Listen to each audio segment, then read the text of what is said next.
Hello, and welcome to Session 33 of the Crossmeet campaign.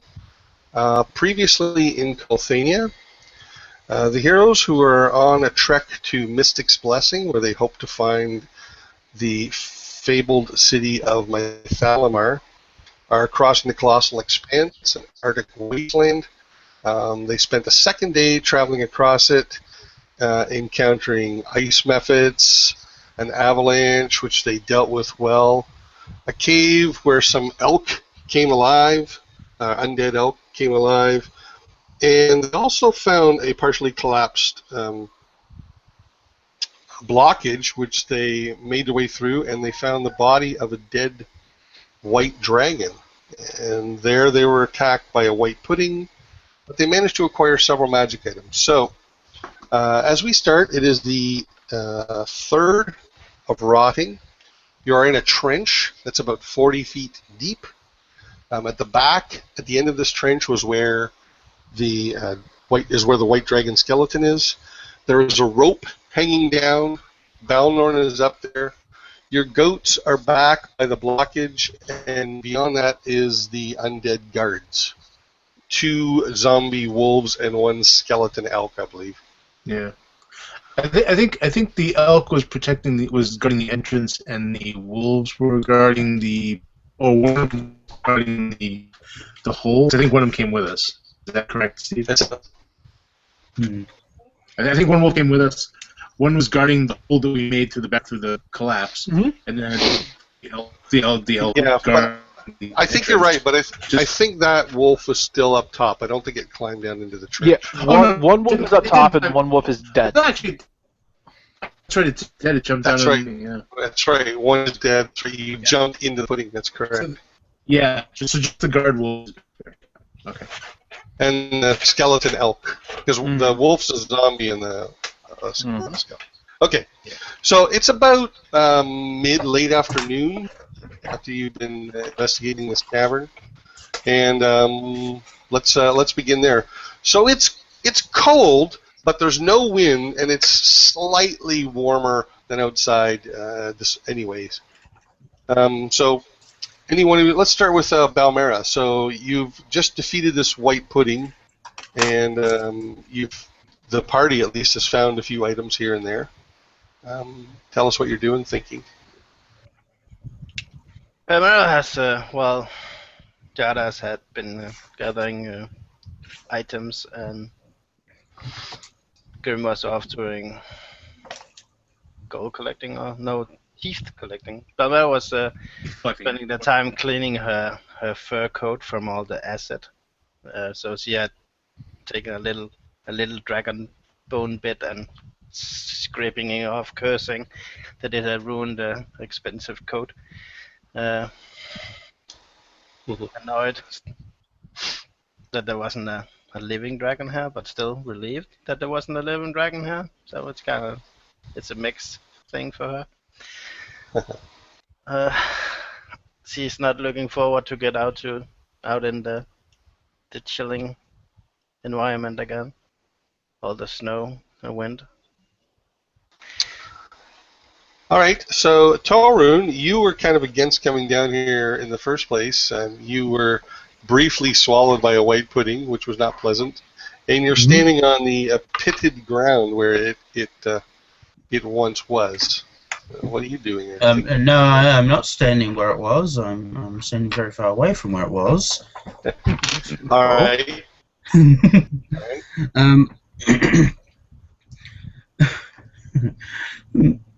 Looking around, I look around at everyone, look at like my kind of burnt acidic singed vest and the rest of my body. I go and pick up that elven ring that fell off because the chain melted from when the ooze went over me, and put it in my pocket, and I say, well, I hope that was worth it.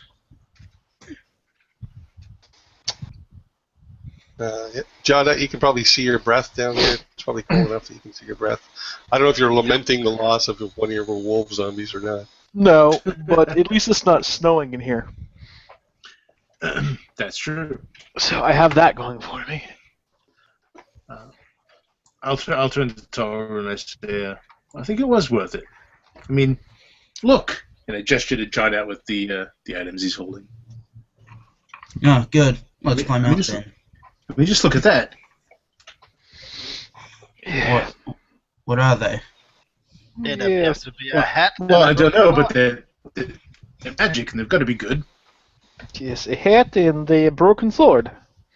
Yes, because all magic is automatically good. And a rock. We fixed the sword. Just saying. No, we will fix the sword. But it was worth it, Tolraun, because look at it this way. We got attacked again, but you actually managed to not fall down this time. So, hey, win. Right? And he smiles and winks at him. No more random detours. This is not a random detour. This is the will of Joaquin. She led us in here by the lure of the glitter of gold. And look, and behold, we found magic items. And more gold. And more gold. And more gold. Expensive, really valuable gold coins. So That's true. They are much more valuable, apparently. So I think this detour is the best thing that ever happened to us up here. This detour is the best thing that ever happened to us up here. Yes. Is the exact statement I needed to know that this was horrible. I was going to say, that's a good look for there. and saying that, I can hear, yeah, a lot of horrible stuff happens to us. Yeah. At that moment, you reflect on your life, saying, "What the hell have I been doing?" So there's a rope dangling down there. Balnorn's above. Yeah, he's glad to see you're all right. I don't need such crude transportation. Does anyone want to carry that up for them so they can climb unencumbered? If someone is what? Well, I can carry up there, and I point up to the little ledge with the ice. Say, if so you don't have to be encumbered, climb up the rope. Well, I can climb up the rope myself, thanks.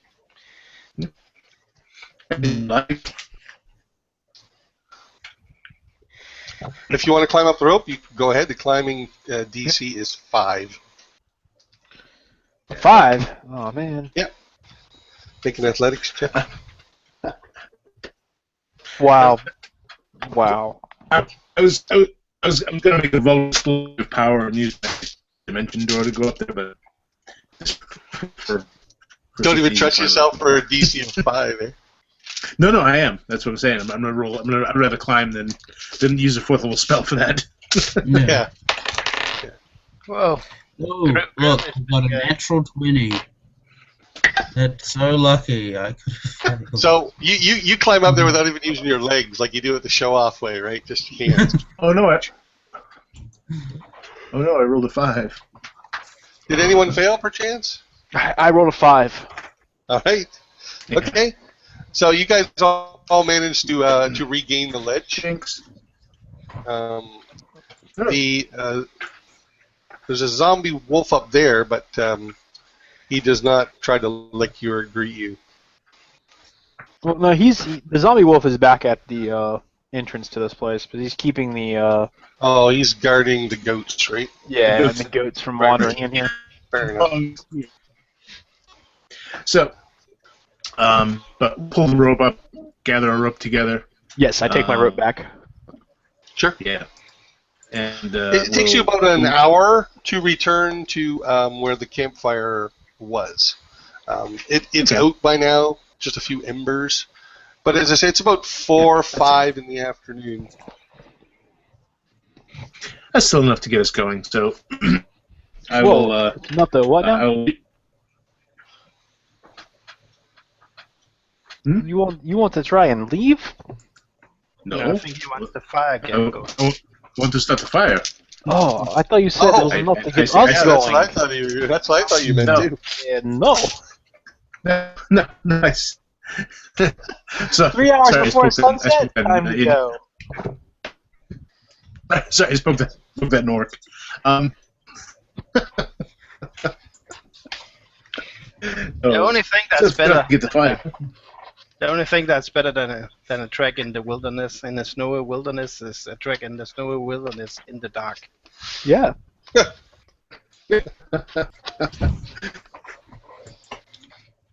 Wounded. So we'll to make sure everything is in order. Make sure our sentinels are in place. There aren't any missing goats. There's not like some bloody scroll on the wall saying "Leave now or die," something like that. You know? No, nothing like that. Okay. Well, well, maybe I'll write that on the wall. Leave now or die. Thorn suggests that if you get started first thing in the morning, and don't have much in the way of detours, you should be able to make Mystic's Blessing by dark.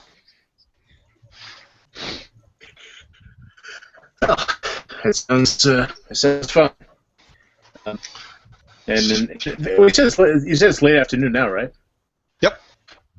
So we actually have plenty of time to even eat and settle up. Okay. Yep. So yeah, so I'm gonna settle down, sit cross-legged. I'm like I said, restoking the fire, getting the heat up, and as it's a blaze, nice and big, and the light fills the cavern. I started to examine these fangs more closely, and kind of consider what I might be able to make from these. Okay. They're certainly very, very hard, durable material. That's what I'm thinking. What about the other items? Who has the stone, the gem, the hat? Does Jawdat have all of them? Blade? Yeah, all the small stuff just got thrown into a bag, and then I have the sword pieces lashed to my backpack. Okay. So it's early evening. You have a few hours to kill. Does anybody want to do anything before you guys rest? I was going to say, do you want me to take a look at any of those? Maybe I can glean something useful out of them. Yeah, easy, sure. And I'll take the stone and the hat and just sort of toss them to you. I am going to try the mend spell on the sword. Okay.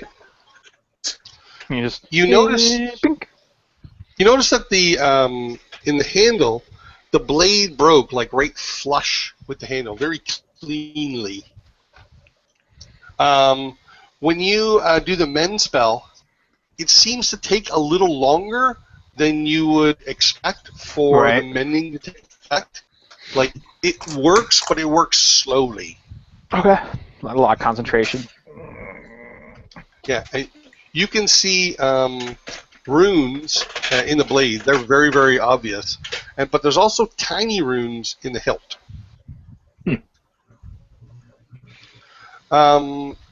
What about the... I'll get to you in a minute, Alex. What about the gem? Mm-hmm.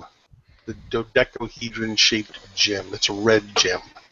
You said it was not magical and just worth money. No, I was wrong. Oh, okay. Well, in that case... It is definitely worth money, but the first part is it's magical. In that case, I also will hand that over to Grimm. All right. So you've got this gem, Grimm.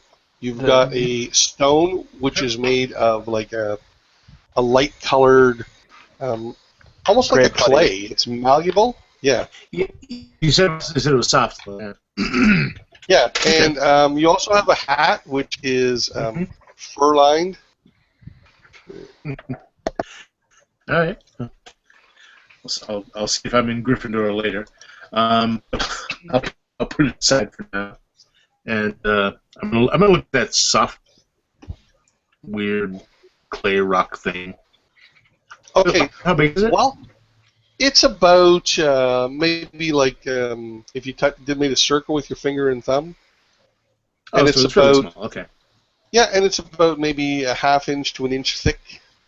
Okay. One thing you'll notice about it being malleable is that there's tiny runes in the middle of it, and no matter how you shape it or mold it, those runes are not crushed or distorted by your shaping and molding. Okay. Well, I guess I'm going to spend some time then sort of investigating those, sort of like, trying to look at them in the light, turn them around, try and glean what I can from them. And Okay. That's where I spend my time up until dinner. And this hat, you've just put it aside? Yeah, I just put it next to me. I can really only focus on one thing at a time in this case. So, actually, I'll put the hat on. You're going to put the hat on? I am. Okay. When you do, you immediately feel more comfortable, less cold. I leave the hat on. Okay. and then I start looking at the little clay thing. Okay. All right. So it's going to take you some time. Does anybody else want to do anything this evening? I'm going to look at the sword, and also eyeball Grimm because he's like, "Do you want me to check out these items?" "Oh, sure, here." And he puts my hat on. Wait, I'm the one that trekked backwards to get the hat. You're a hat thief, sir. No, other than that. What was it, Grimm, that said, "Are we doing this for a hat?" Yeah, he was all skeptical about it. Yeah. I know the hat. Hey, this is how I check. And this is how the party ends. Oh, a hat.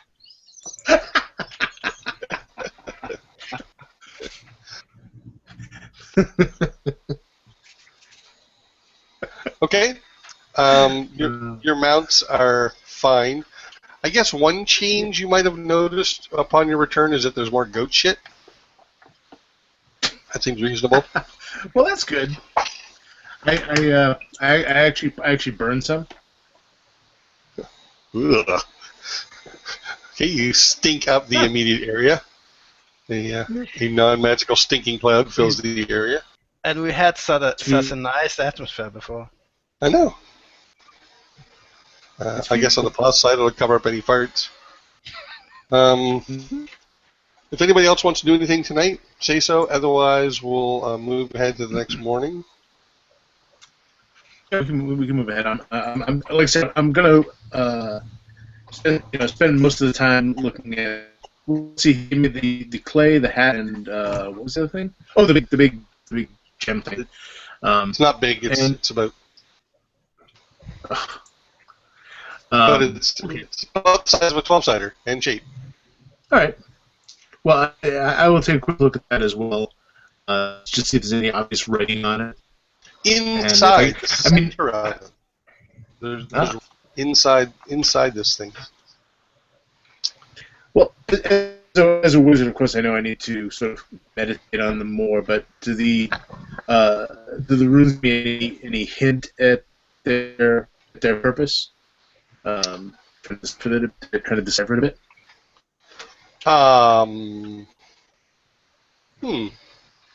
See, it's kind of like an Arcana check without. I'll tell you. Make me an Arcana check, right? I don't want to get into like identify as an Arcana check, but I'll let you go for a clue from the runes. Yeah. Make me an Arcana check. Okay. The clay one I got 15, and the gem 25. Okay, so give me a minute. What I'm going to do is I'm going to look up what schools of magic these would be. Yeah. And then I'll give you that clue. But in the meantime, you guys past evening, and like the previous evening, you all have nightmares. There's in the nightmares, you see war, people suffering, people dying. people, bleeding out, that kind of thing. So you wake rested but disturbed in your dreams. Yeah. So when I wake up, I kind of inhale and I sit up. My dream had started with the war as before, maybe a bit more,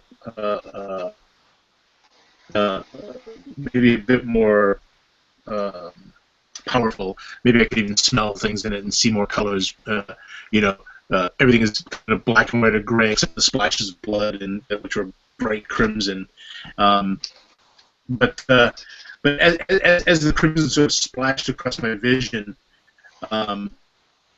the image kind of shifted to a dark room, and I remember it. There's something familiar about it. As I'm in there, I kind of look at my hands that are a younger man's hands, and I walk over to bed, and this man on it, and his face is just covered in these horrible boils and sores, and he has this empty goblet on the floor next to him, and I look at the little vial in my hand. His face sort of just turns to me, and he screams, and more blood just sprays my face, and I wake up. Eek. Nasty. Well, I figure nightmares trigger other nightmares. Yes, and as before, you suspect that the source of the nightmares is the proximity of an area that Balmera referred to as the Stain, where the biggest part of the giant war occurred, and thousands of creatures were killed: giants, dwarves, humans, halflings, gnomes, so on and so forth. After spending time with these items, so you guys all level up to 8. We get those benefits. Oh, one quick thing, Rob. Yeah, go ahead. Yeah. Before we all went to sleep, I did that to Jawdat. I said, I think this will help, and I handed it to him. Do it tonight. What do you hand him? That.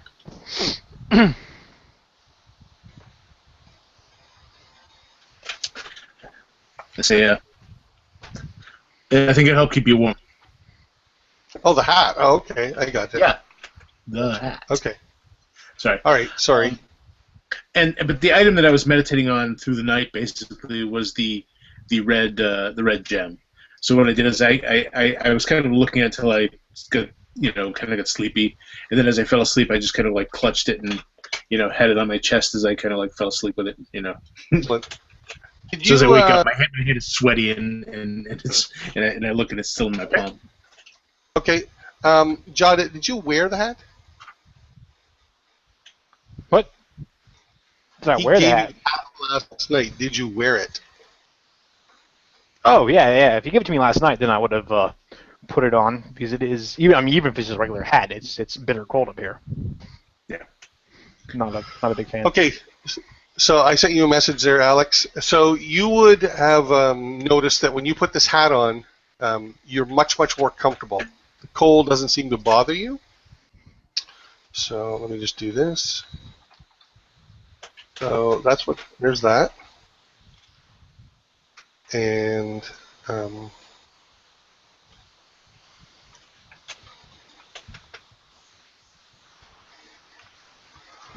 Okay. also because of the time you...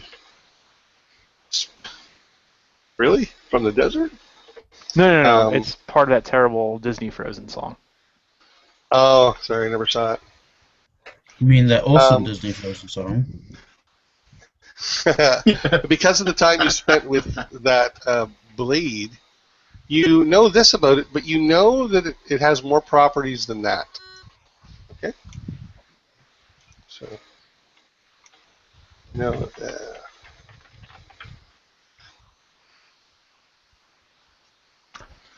Okay. Interesting. so knowing that this morning after we wake up and I sort of sit quietly and I'm just looking at Grimm a lot while he's moving about and doing things. And like every time he comes near me, I kind of not wince a little bit, but sort of lean away from him a bit. Okay, Grimm, make me an insight check, please.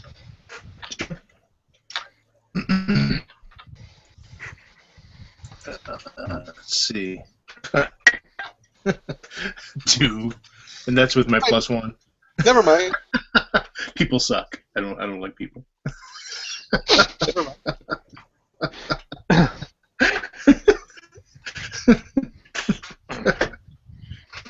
That'd be like me walking up to someone who's like kind of visibly sobbing, kind of slapping them on the back. How's your weekend?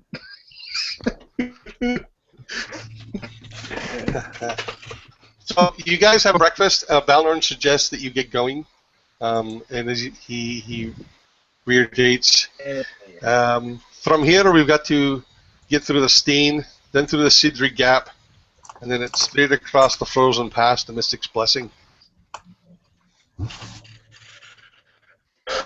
We know where we're going. I'm not a very good morning person, so yeah, I'll start getting ready immediately. The item that you learned there, Alex, are you putting it on? Yeah, I'm gonna try it out. All right, so describe that for us. So as I say, Jawdat. Psst, Jawdat. How you doing? I look over my shoulder at him. All right, well, I don't need to tell you what. Yeah, I don't even need to tell you. You know. So you go ahead, Steve. It's a bit of an inside joke, but I don't think it's going to last long. That's okay. Jawdat. What's this? And I kind of hold the stone in front of me. I say, look at this. And kind of get a spin as if kind of like someone trying to spin a coin on a table, except they do it sort of vertically. It goes, and it begins opening my head. Look at that.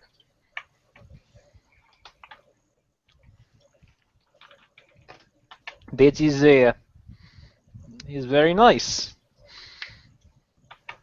Nice. It helps protect you.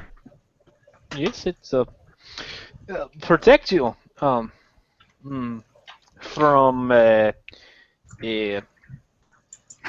arrows, swords, poisoned vials. It doesn't protect you against everything, but it gives you a little extra protection. Balmera comes over and stands kind of like with the head tilted and looks at him. So what? Did your ego become so big that small rocks are orbiting around your head now, or what happened? Overnight, his ego grew. That's right. Well, we did get in level. That's strange. Yeah. This hat fit me perfectly last night.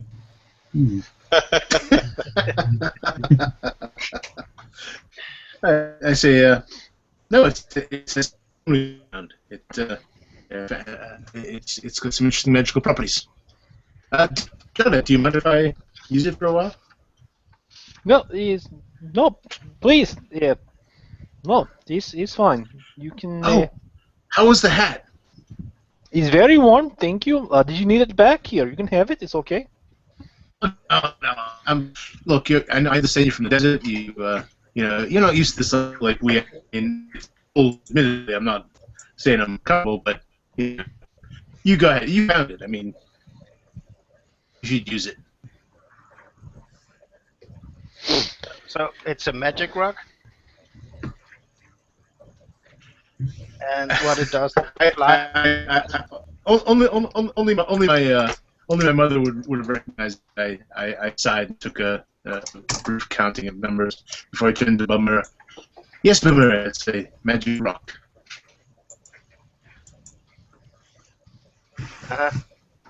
Well, I mean, if it keeps you happy, I guess. There is another magical rock. Perhaps tonight, you could have that one, Balmera, if a magical rock will make you happy. Well, if you want to carry it while we're traveling, you can if you can glean anything about it. The runes themselves might be a bit more up a dwarf's alley, if you get my meaning.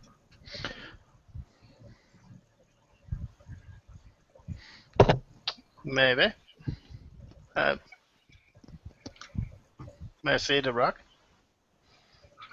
We have 2 rocks, magical rocks. Well, the one we met is already met. This one, however, is it looks like a little white blob. So I sort of I kind of hand it to you, between 2 fingers. Okay. She takes it with her oversized mittens. It's no kind of stone you've ever seen before, Balmera. You know stone pretty well, and this is different. It's not quite clay. It looks like a stone, but it's malleable like clay. Well, actually, I mean, actually, when I did the detect magic, it would have given me the school of magic. So, what do I remember? Do I know what school of magic it is, or is it definitive? I'm looking it up right now because it's something Sure. I got from 1A D&D, so I have to find something that's similar and then make the association. Yeah, I hear you. Yeah, no problem. Balnorn shows you that you're around just above the S here in Sidri. So you've got to go through the stain. This is the Sidri Gap, and then straight across to the eastern side of Mystic's Blessing, Okay. So which is the name of this mountain. By the I way. point to I point to all that yellow, red, yellow and orange stuff, and I say, what is that? It's the home of the fire giants. We did not want to be going there unless you want to tangle with a few thousand of them. No, I wouldn't want that. Fortunately, we're going to the eastern side of Mystic's Blessing. So what is that area? I do. Okay. So why is that area called the Stain? That's where the giants' water, the worst part of it, took place. Lasted over a decade. Many beings died there, not just giants. Okay. And the eastern. We're going to have a stain, and it's going to affect you. It affects everyone who travels through it. The effects only last while you're inside, but you'll need to keep a good control on your wits. How long will we be there? 2 hours, perhaps. Well, I said I'm a wizard. I've been trained to manage my wits. But in any event, Very could well. we prepare to travel through there as fast as possible? I would not travel through there any other way. I certainly don't recommend dawdling. Well, And when I said that, I was looking at the 2 magic men of the group. Yeah, hint, hint, wink, foot stomp. Solve my problems with your magic. and this is why we charge so much for it.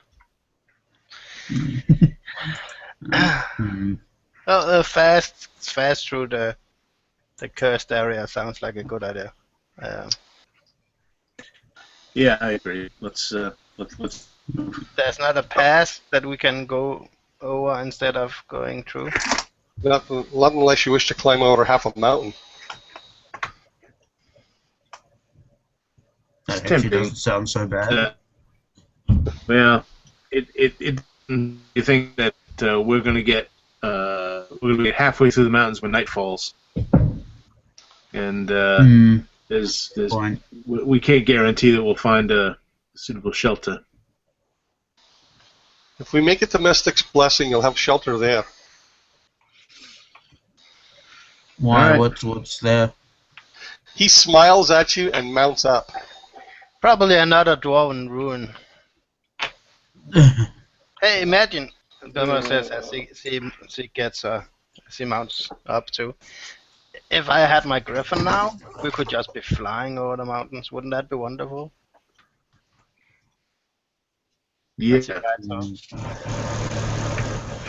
I put the malleable rock in my pocket, Rob. Okay, sure. So you guys head out of the cave. You gather up your remaining 2 undead guards. When you get out there, it's been snowing somewhat overnight. It has stopped now. There is a low ceiling of clouds, gray, but not immediately threatening. It's certainly cold and windy. And Balnorn turns west and starts riding west. I'm going to assume, unless you tell me otherwise, you have the same formation as before, with Balnorn on point. Yeah. You've got Tolraun and Balmera next, and then the other 2 guys are in the sleigh being pulled by their goats. Is that correct? Yeah. Mm-hmm. Yeah. Yep. All right, cool. That's So you ride for a couple of hours, and then Balnorn slows and comes to a stop, and it's like a little bit of a peak. It's barely a hill, but it's kind of on the peak of that, and you can see an area ahead that you're about to enter, which is overall flat but lumpy, like a lot of mounds and stuff like that. He says those mounds are largely frozen dead bodies. Ugh. So I give Jawdat a look.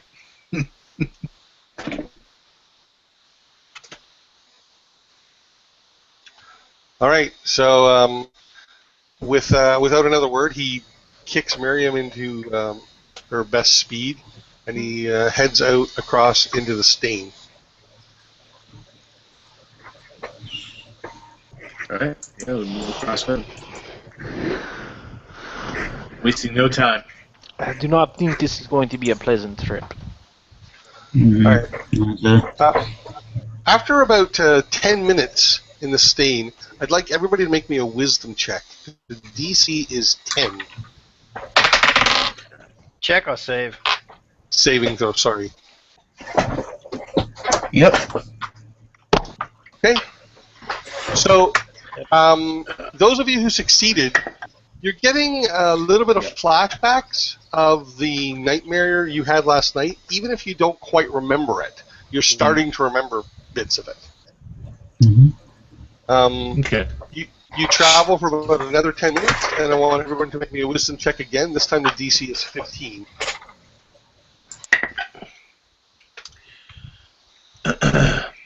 Uh, 9. Surprisingly, I made it. Choose a number from 1 to 6, Alex. I'm we're playing a dice game. I'll do this. 4. Excuse me, Everett.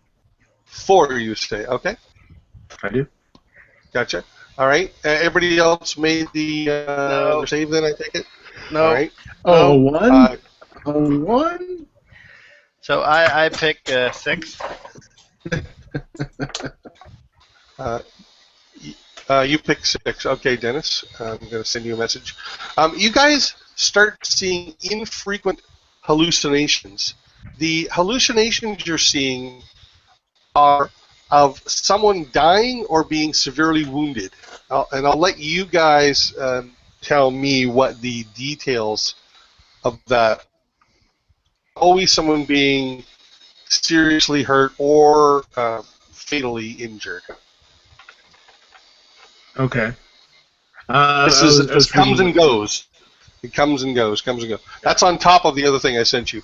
After another 10 minutes, so you're now about a quarter of the way through the stain, I want Tolraun and Jawdat to make me a wisdom save. The DC is 20. I literally can't pass it. I rolled a natural 20. Excellent. Okay, I'm gonna so get the terrible ones. before we get to that, tell us what you are doing, you, Grimm and Balmera. What are you doing now as you're passing through? So, when you guys are riding through this area, the sleigh makes kind of sounds over the snow. There's often scrapes and bumps and little jolts, and occasionally you might see the frozen knee of a giant skeleton sticking up, or maybe the half-buried corpse of a dwarven skeleton. Yeah. Well, what Grimm, what I do is as I start sort of like as we start going deeper into this, I'm riding next to Jawdat and this intense feeling comes over me. The visions. Finally, he sees me do a spell, and as I do, I pull my hands forward of my face, and you see this kind of this dark purplish armor sort of like form around my body, ching, ching, ching, ching, ching. And my hands are sort of shaking, and my eyes keep darting back and forth around. And as I turn towards you, Jawdat, to say something, I kind of jump sideways on the bench.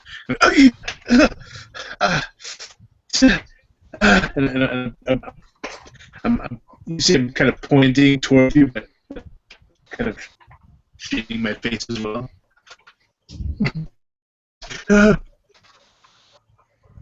Yeah. Is everything okay?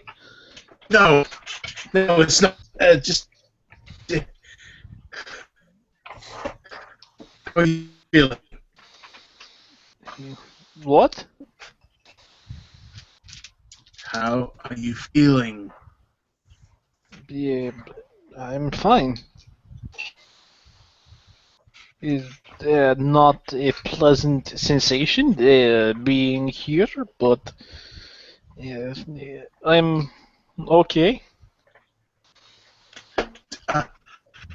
I need to get off. I need to get off. And I sort of just like jump off the side of the wagon as we're riding into the snow. Okay. Make me a dex save. Sure. I think I'm 17. Okay, you take 1 point of falling damage. You find a good, fairly safe spot to poof into. All the goats are like bleating like crazy. Some definitely has them spooked. Balmera, what are you doing? Balmera is completely hidden in her fur and hide outfit, so she just pulls down the cap even further, and the mouthpiece even higher up, so you can only see a tiny slit where she looks out of. And what she saw was one of the first encounters she has as an adventure, where she saw her companion slash friend slash part-time lover being crushed to death by a chair. So she's seen visions of his cracked skulls with bits of brain leaking out, and as she kind of moves the head around to get away from the vision, she spots the cudgel that Jawdat is carrying, and she sees a bit of brain matter ooze dripping down from the tip of that. That reminds her of that encounter, so she's sobbing to herself, hugging down on the bleeding goat, and just going for herself. Okay, you also notice, or at least especially Jawdat notices that Balnorn, he has his axe out, like blocking his field of view, and he seems to be talking to it. It's mumbling from what you can hear, but the whole blade. It's a double-bladed axe. It's like right in front of his face, and he's talking to it as he rides. So what you're saying is everyone's gone crazy. I don't know. What are you doing, Tolraun? All right. Sorry. I see Grimm fall down, and I'm gonna ride over to him. I'll kind of like stagger through the snow over to him. And man, the snow's so these big, exaggerated steps as I step over to him, and I kind of grab his thing and I look at him. Let me ride with you. Let me ride with you. Yes, get on. And I kind of myself up onto the back behind him. And I kind of give a look over at Jawdat with this mixed look of just revulsion and horror as I look over and yeah, just keep going. I'm gonna cut pace on the goat, and I'm gonna be like, "What's wrong with you? Jumping off into the snow? You this is wrong. Look at. I think it's the hat.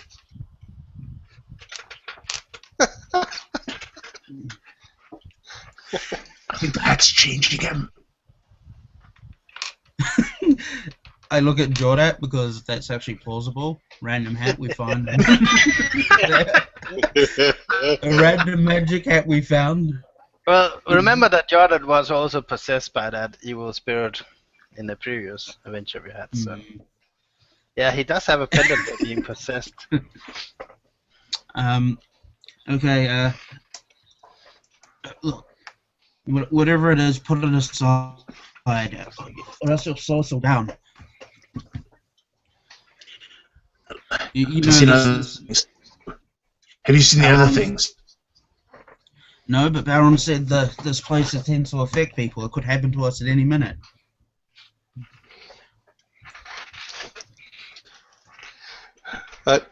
Jonathan, how do you want to respond to what's my going on around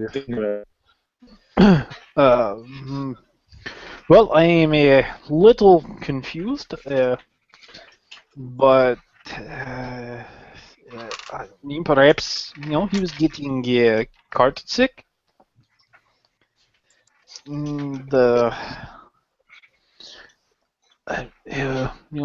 Balmera acting strange is nothing too new.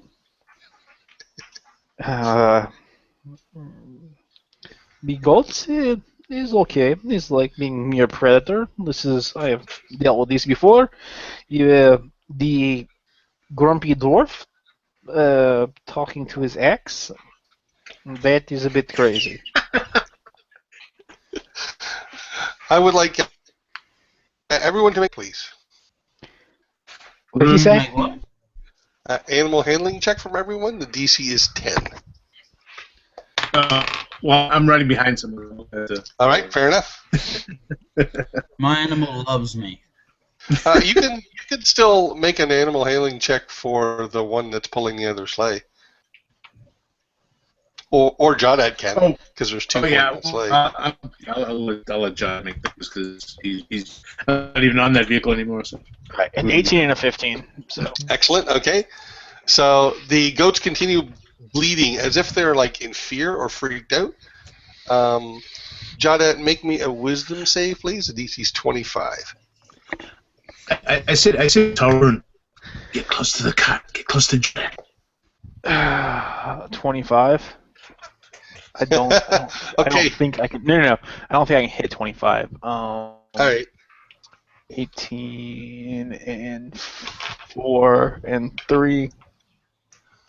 18 4 is 22. 25 exactly. I will not be able to pass the next one. It's mathematically impossible. Okay, so you've been in here, the group has been in here about an hour now, and you feel your sanity like slipping away. All of you, along with what else you're suffering, are seeing these infrequent hallucinations. It's like flashes of the war or flashes that you shouldn't know about, or flashes of your nightmares, along with the other things you're feeling. Also, whatever whatever attribute I listed, you're at disadvantage for checks on that stat. Okay. Okay, so the group around you. Go ahead. I was say, get closer to Jawdat. Get closer to him. Whatever it is with Jawdat in the hat, it could wait. Yeah, Do you see? No, it can't. I'm sorry. He's driving the car. He's all stuff in it. Just a little closer.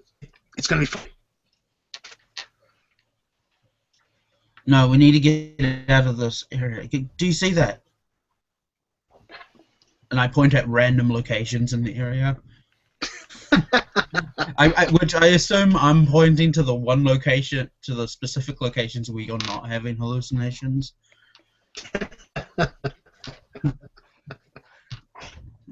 Is Jawdat wearing the hat, by the way? Mm-hmm.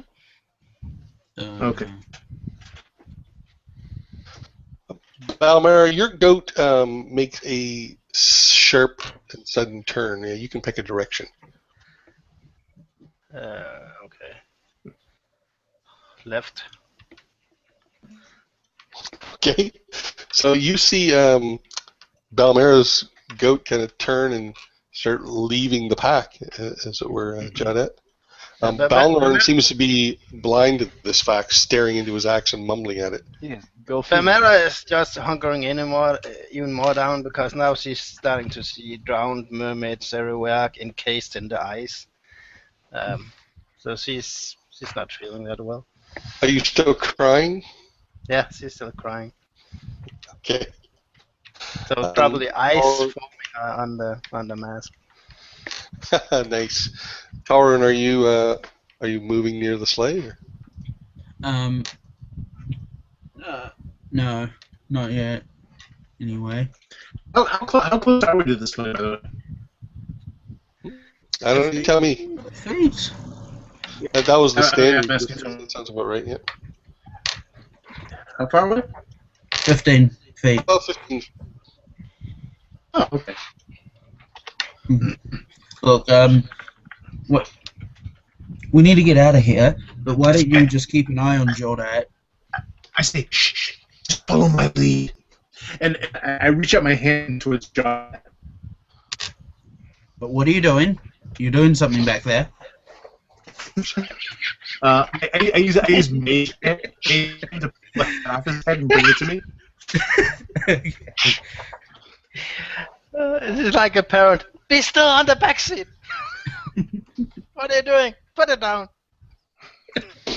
So I snatch his hat off his head, and it comes to my hand. Okay. You're all of a sudden cold, Jawdat. Yeah. No. I yell to Tolraun, go, and I start kicking my heels into the goat. Go. The goat's suddenly going too fast for like control, and Make an animal handling check, please.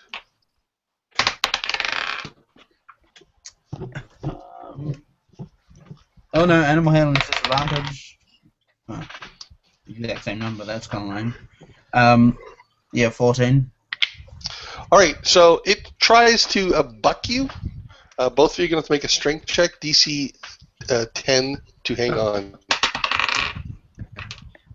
Well, I can hang on. Okay. Let's see. 8 plus 0. Okay, so you go off, poof, into the snow. One more point of damage. Okay, I'm hanging onto the hat tightly though, and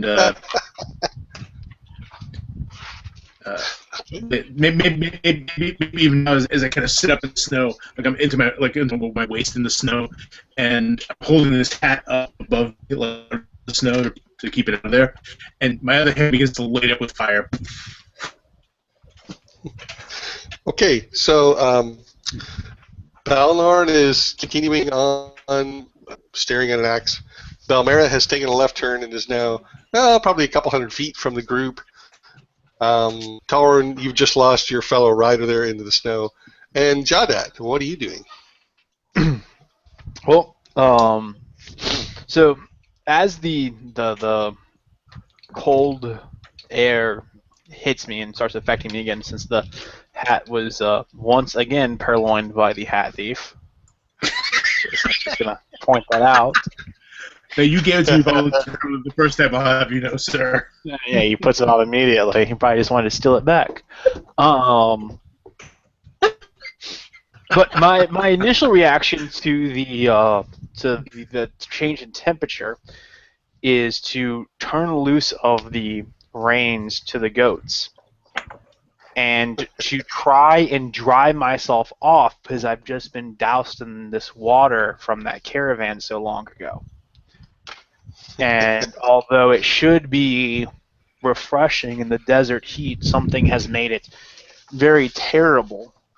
And I can see, being at the head of this, the caravan, which doesn't quite line up because I thought I was off of it and pinned against the wall by the people, but now that I'm on and this is a chance to change everything. So I immediately sort of regret having turned loose of the reins, and I start issuing voice commands to the goats, but it's coming out in Orcish, and they haven't been trained in that, so now I'm just screaming in Orc at these goats, which is probably not helping the situation at all. And as I see the water thieves running away from the wagon on one of my stolen camels, I take the club off of my side and I wing it at them, trying to knock the rider off of the stolen camel who's trying to steal the water from these poor peasants. Again, screaming now in a very southern dialect of Orcish, calling him terrible, terrible things. But it'll be a 22 to hit you, Tolraun. Thwack. I get hit. See? Okay. You're gonna have to make a strength check. Hang on. DC's 15. I fall off. 1 point of bludgeoning damage as you hit the snow. Okay. I reach down, and tell me when you want me to stop, but I reach down immediately and grab the drop strap for the reins, and I pull the goats to a hard stop, using the forward momentum from the sleigh as it sort of slides up behind the goats. I'm going to leap off and pursue the other camel thief who was cut left in front of me and decided that would be the quick rate of escape. I'm going to chase after him, who is bundled down in these stolen blankets and bottles of water, and attempt to catch them and take them off their stolen camel as well. Okay, so you're going after Grimm, Balmera, right? No, Balmera now. Balmera, okay. All right, so as you do that, as you go running after it, you see Balnorn briefly looks back at you with a panicked look on his face, and then he turns forward and he just keeps going. Worst guide ever. Hey guys, let's sleep in this place. Monsters! Hey guys, let's sleep in this place. Monsters! Hey, Hey let's guys, move this this place is battery. probably mess with your minds. Bye! You guys, I'm out.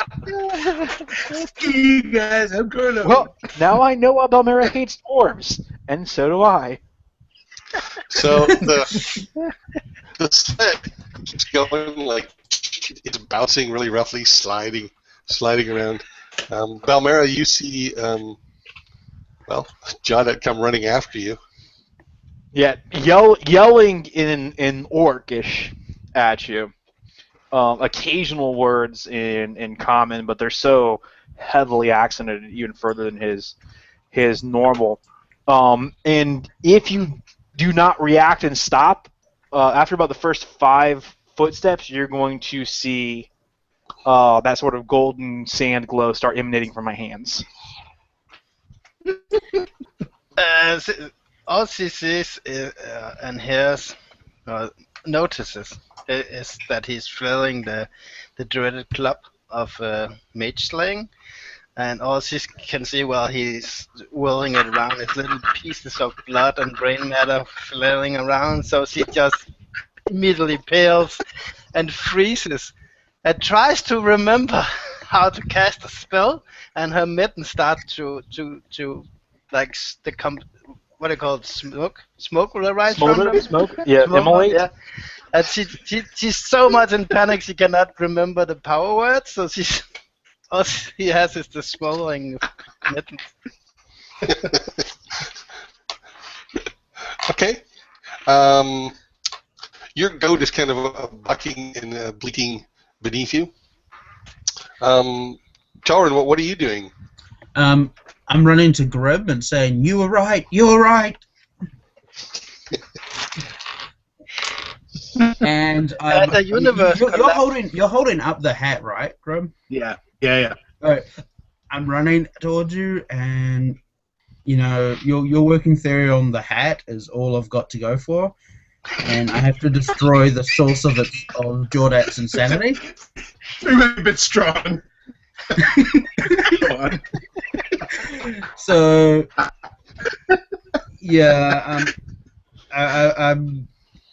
unless you make it a strong attempt to resist me, I'm gonna grab the hat and try to tear it up, break it.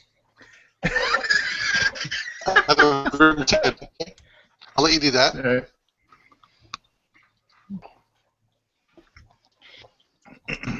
There, 2v1. Do you tear it? I mean, I'll let you make the attempt. If Grimm wants to let it go. I don't make any attempts on it because I was planning on running it. So All I right. probably was more surprised than anything else. Like, where'd the hat go? It was in my hand a moment. I'd like everyone to make me a wisdom save, please. The DC is 15. So just as a question, is tearing a magical hat the same as breaking a staff of the Magi? No. Yes. No, not quite. There's no retributive strike on a hat. There's a ripping sound. Perhaps. Yeah. 11. The god of hats appears, and Okay, if anyone got a 15 or higher, your conditions do not change, but something in the back of your mind tells you you got to get out of here. Nope. I'm perfectly happy with my insanity right now. Okay, I rolled a whopping 2. carry on. Alright. So Grimm, we're getting out of here. Come on. And I'm gonna pick you up out of the snow. good idea. And I look to the to our cart that's kind of wandering off on its own now. Oh yeah, the And, goats are still it's diminishing in the distance, actually. Yeah, he sees me reach in front of me, and I clap my hands together, boom, and he just sees me turn into a blur, like, and gone. And I appear on on top of the cart. Okay. I thought you were doing a Hulk thing with the smack. I thought about doing it large, yeah. Sure. Okay. So, not only did he follow your advice, Tolraun, he followed immediately and without you. Yeah. You're muted. Okay. So yeah, I'm out of here. Do I see my goat? Yeah, it's kind of roughly in the same position it was before, Okay. but maybe a little bit behind the sleigh now, and it's running in that direction as well. Yeah, I'm gonna run after it, and when I get to it, I want to try to calm it down.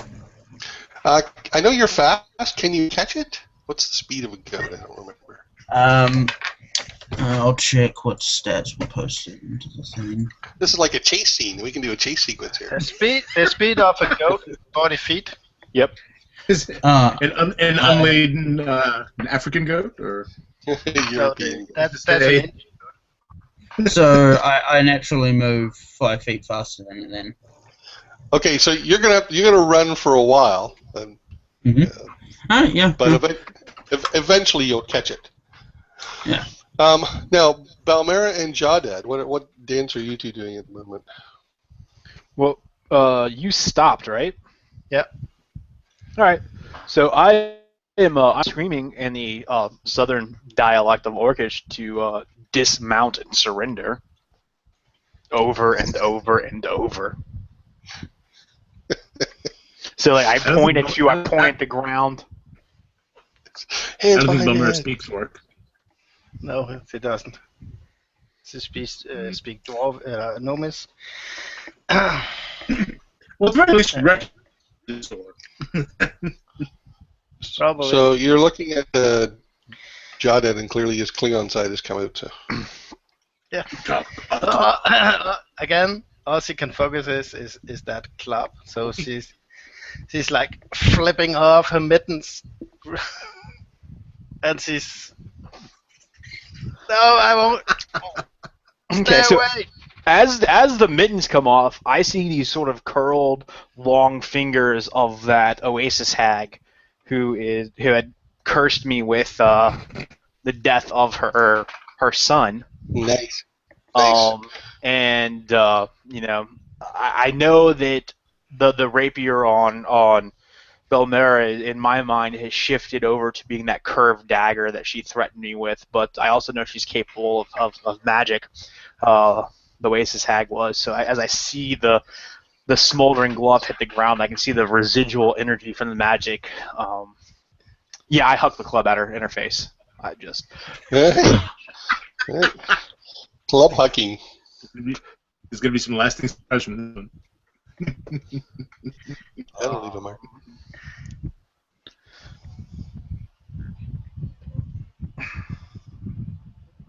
$21. Oh, yeah. Whack. So just.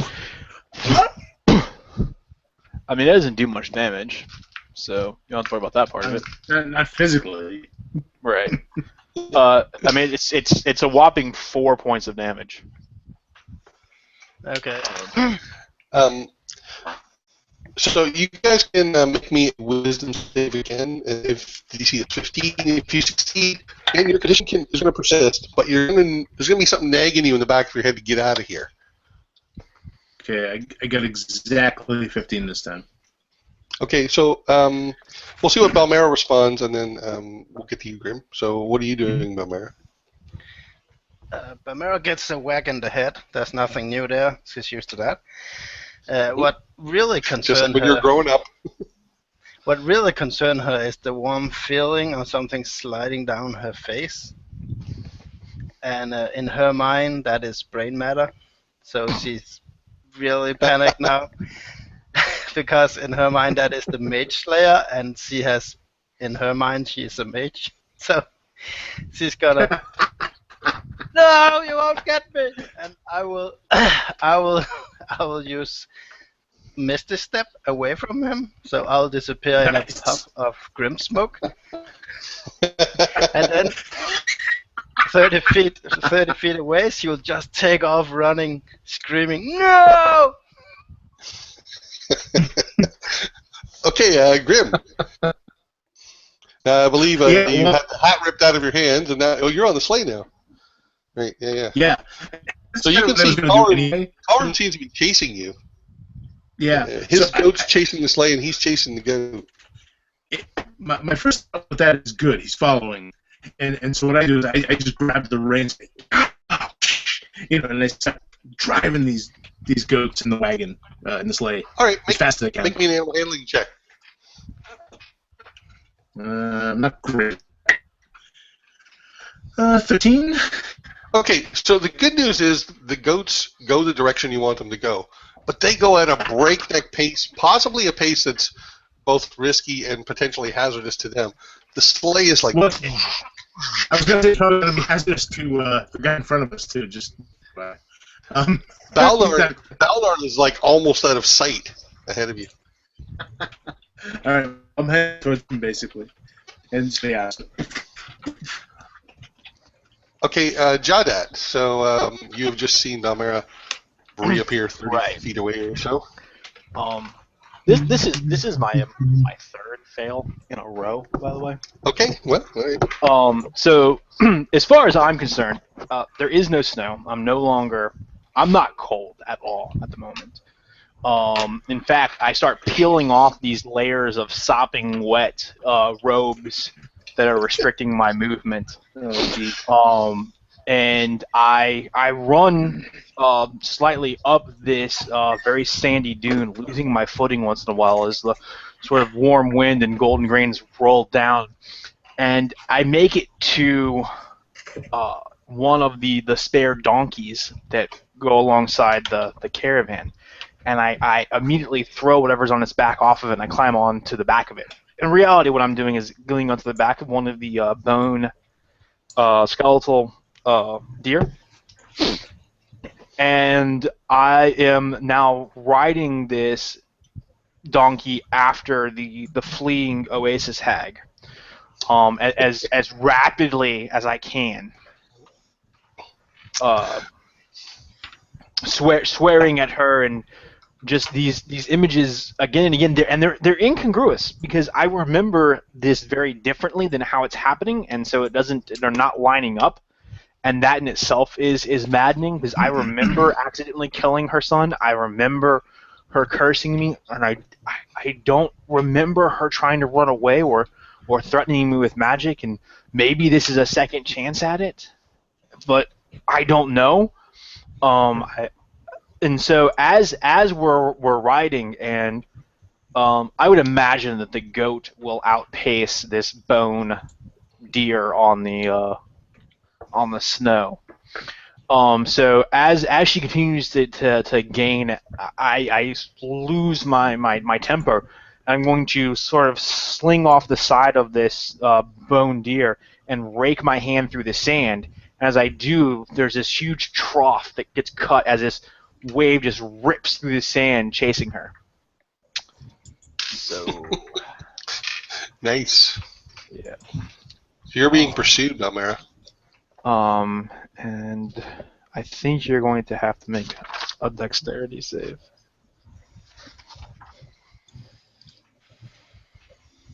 On the bright side, we're all going in the right direction. More or less, Yes. Yep. So normally it would be a strength athletics save, but since you're mounted, I guess it could be either an animal handling save or a dexterity save. I mean, she can't be mounted. No, I don't think he's mounted for the jump. I don't think he's mounted. He stepped off. Okay, well then He's yeah. just running after her goat. Strength athletics. Yeah. Strength athletics. Mm-hmm. Just athletics. Yeah, athletics check. That's 14. DC is 17 for me. So basically what everyone else sees is this 25-foot wide, 25-foot tall wave of snow just scoop itself and start chasing Balmera, and then just boom on top of her. What I see is this giant fist of sand come out and just grab her and hold her so their head's just slightly above the top of the fingers. And what Mara sees is she's now drowning in the mermaid's lair. And one crap for damage, so you're only going to take 4 points of damage from that too. But it's a DC 17 to extricate yourself from it right now. In her mind, she's trapped in water and can't really get out of it. So she'll try to call out for Grimm, so she'll be like, Grimm. He can't even hear you. He's on the sleigh, and those goats are moving. Yeah, but I mean, she's just can't do it. She's not really reasonable right now, so. Sure.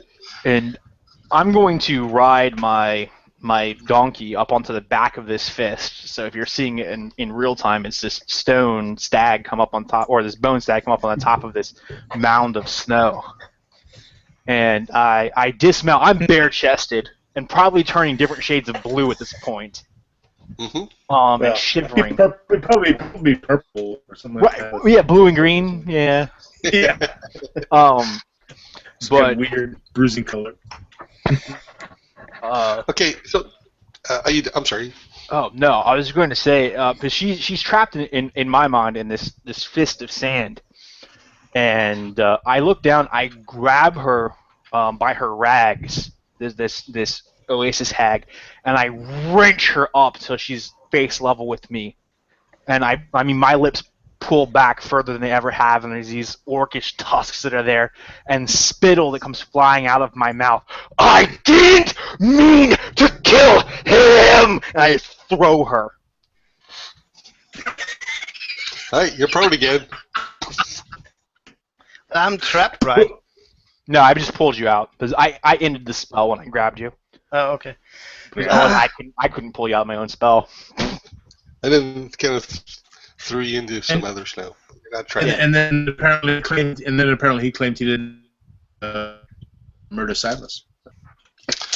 All right, so Okay. Tolraun, I'll get to you in a second there. Tolraun, you've finally caught up to your goat, but you're going at full speed, like sprint, and it's going full speed. So Well, how does that? What is that mounting? Go ahead. Oh, no, never mind. So what does that mounting look like? You at full speed and it at full speed, or maybe you're matching its speed, obviously. But Dirty. I'm actually not gonna try to just jump onto it. I'm gonna see if I can like calm it down. let's race. Sure, go ahead. Make an animal check. Animal handling check. You're going to be at disadvantage because I'm already at disadvantage. Right on. And I got a 14. And I built. Okay. What was the DC 15? So it gives you a look, and its tongue is kind of hanging out. It's you get the impression it's getting pretty tired, like from this sprinting, this flat out sprinting. Spit. It's really laboring. Balmera, so you've been plucked out of your watery grave and chucked into shallow water? I don't know, you tell me. She's laying on her back and kind of halfway scrambling, trying to crawl, almost like a mud crab, away from him. And in her mind, it's a strange. Uh-oh. oh no, you Oh, killed no. her. He never freezes. What happened? Maybe it's cold there today? Maybe. Oh. You can He's so into the madness, he actually froze. Yeah, that's usually your stick. Total immersion. Yeah. Well, I've frozen actually 3 times today. Give me a sec. Okay, in any case, so we've got Balnorn, he's way out in front. We've got Balmera's goat is somewhere in that general vicinity. Then we've got the sleigh with the 2 goats. Then chasing that sleigh is Tolraun's goat and Tolraun. So now that it's slowed down, I'm gonna hump onto the goat, mount it again. No, it seems more tired. So it takes 2 hours. Aaron said it takes 2 hours to cross the stain. How far would I say that we're into it? 3/4 or more. Okay, that's better than I thought. Okay. Okay. I'm gonna give chase after Grimm now. All right, and then I think after you is Jawdat's goat, and then Jawdat with this elk deer skeleton thing. Okay, so Balmera, what are you doing now? You back? Not Yeah. sure. She. Yeah, for some reason my computer rebooted. So. Okay. So she's scrambling away on her back from this strange speculation of wooden furniture, kind of having faces from her past, her uncle and her father screaming at her for ruining the spring collection of new armors, and kind of Jawdat screaming at her at the temple, and all kinds of people screaming at her. So she's in a panic. And she's fumbling through her pouches trying to find some sand, as she can't really find the sand, so she takes some snow and hurls it at the beasts, and tries to cast a sleep spell. But I guess it fails because it doesn't have the physical component. So Doesn't also, affect undead and his hit points are too high, so yeah. so she'll hurl some snow in your face, and she'll crawl away. And kind of, it wasn't my fault. I didn't do it. Get away. So, Jawdat, this hag tries to throw sand in your eyes and fails. Right. I don't. It's getting harder to reconcile this, especially with her saying she didn't do it. That is so disjointed to anything that it kind of jars me to a stop. Okay. And then I guess because my mind doesn't necessarily know what else to latch onto at the moment, I hear this sort of faint feminine voice behind me, telling me it's time to come home. And it's my mother. I can't see her. Nice. But I can hear it, and perhaps that's a little more grounding for me. So I do start to get a bit cold as I'm out here, and the hag scuttling away doesn't matter as much anymore. A lot of things don't matter as much anymore. And so I get on my slow moving donkey and I start plodding off towards home. Okay, so after about another 10 minutes of this, you guys finally stagger out or charge out, depending on the case, of the area known as the Stain. The Balnor and the others are stepped out. The effects diminish gradually over the course of 5 minutes. So, Grimm, I think you'd be the first to exit. When you come out, as you slowly start to regain your senses, you see Balnorn stopped, maybe 200, 300 yards ahead of you. He's holding the reins of a second goat. So he has two goats, the one he's on and another one? Yeah, it's actually probably Balmera's. Oh, okay. So, yeah, I'll sort of pull up next to him and kind of stop and hold my head and try to piece together what just happened. And I say, it's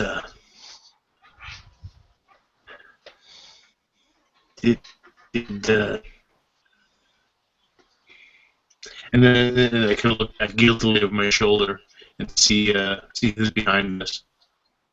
Okay, so I believe Tolraun would emerge next. And since he's not here, I think Jawdat would emerge after that. What? No. Okay, so Tolraun, you emerge next from the stain, and your symptoms diminish over the course of a couple of minutes. Okay. You see Grimm there, you see Balnorn there. He's also holding the reins to Balmera's goat. I look at Grimm and say, sorry about the hat, once I'm lucid. Well,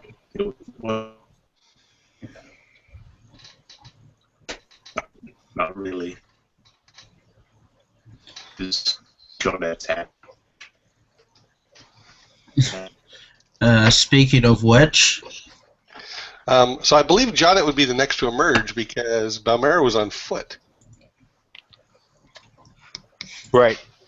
All right, so I come out wet from my body heat having melted the snow to my pants, and then starting to refreeze and cold and shirtless.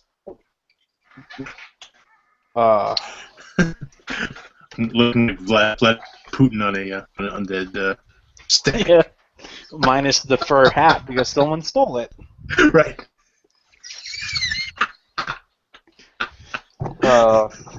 So yeah, I'll come out and and probably unlike anyone else at this point, as I come out, there's a very like hopeful look on my face. Like my eyes are kind of like childishly wide, and there's a slight smile, even though I'm shivering.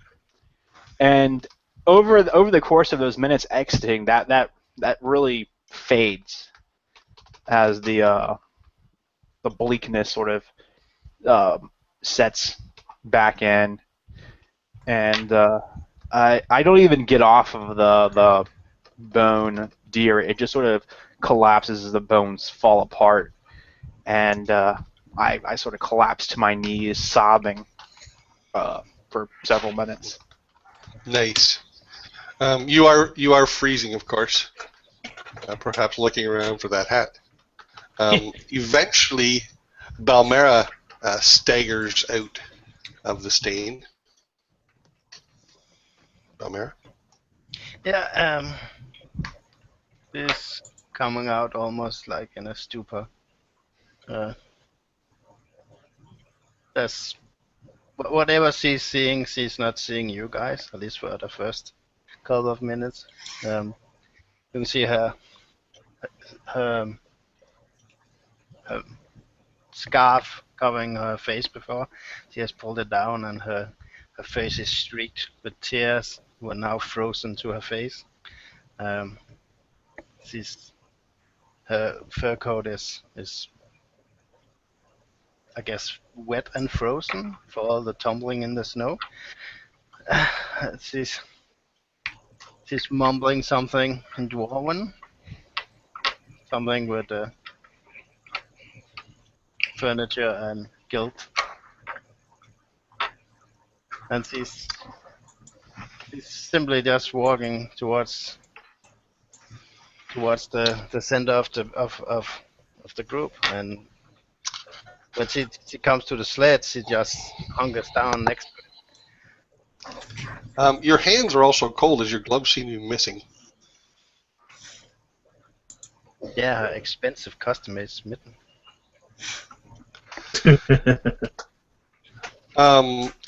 Balnorn is equally shaken and looks worn. I'd like everyone to make me a con save. The DC is going to be 15, and if you fail this, you're going to get a level of exhaustion, okay? From your heroin time and stain. I'm rolling an extra 20.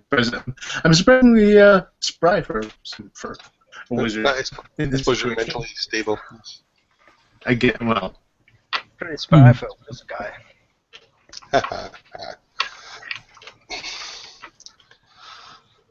So, unaffected, at least physical. Okay. I can look around and say, maybe we should take a rest. Balnorn The says, animals need it. Yeah. we're about an hour from the gap. It might be a better place to take a rest. Besides, I would not mind putting a little more distance between us and that place.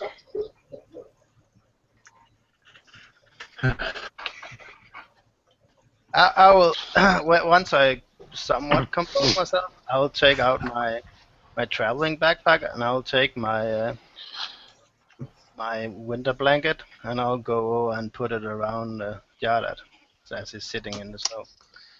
Okay. So the former hag puts a blanket around you. Right. I grasp it possibly momentarily, letting my grip linger on her hand in sort of like a comforting thank you type of gesture, but then I just quietly stand up and move towards the wagon. I think the hat is lost. Were you actually able to destroy the hat, or did you just try it and No, I you believe destroyed it. that. What was Okay, that? well, No, the hat was not destroyed. Really? Was it like Okay. too? Okay. Well, Yeah, it's much more durable than a normal hat. okay. Well, it's in the middle of the stain. Okay. Oh, I didn't realize you threw it away. Okay, fair enough. So, I suggest taking a rest. So my Take a prophecy little rest. with the hat almost destroying the party was almost correct. You know, it's gonna turn out it wasn't the stain at all. It was just the hat. Yeah. It was all that, yeah. Well, you can take a short rest here, but you're kind of in the open. It's going to be cold. Okay. Well, maybe not. Yeah. Mhm. Okay. Well, it wouldn't be cold for one of you if the hat was still around. Go. I'll still go on More with trouble that. than it's worth. Look, look, I was insane. It was.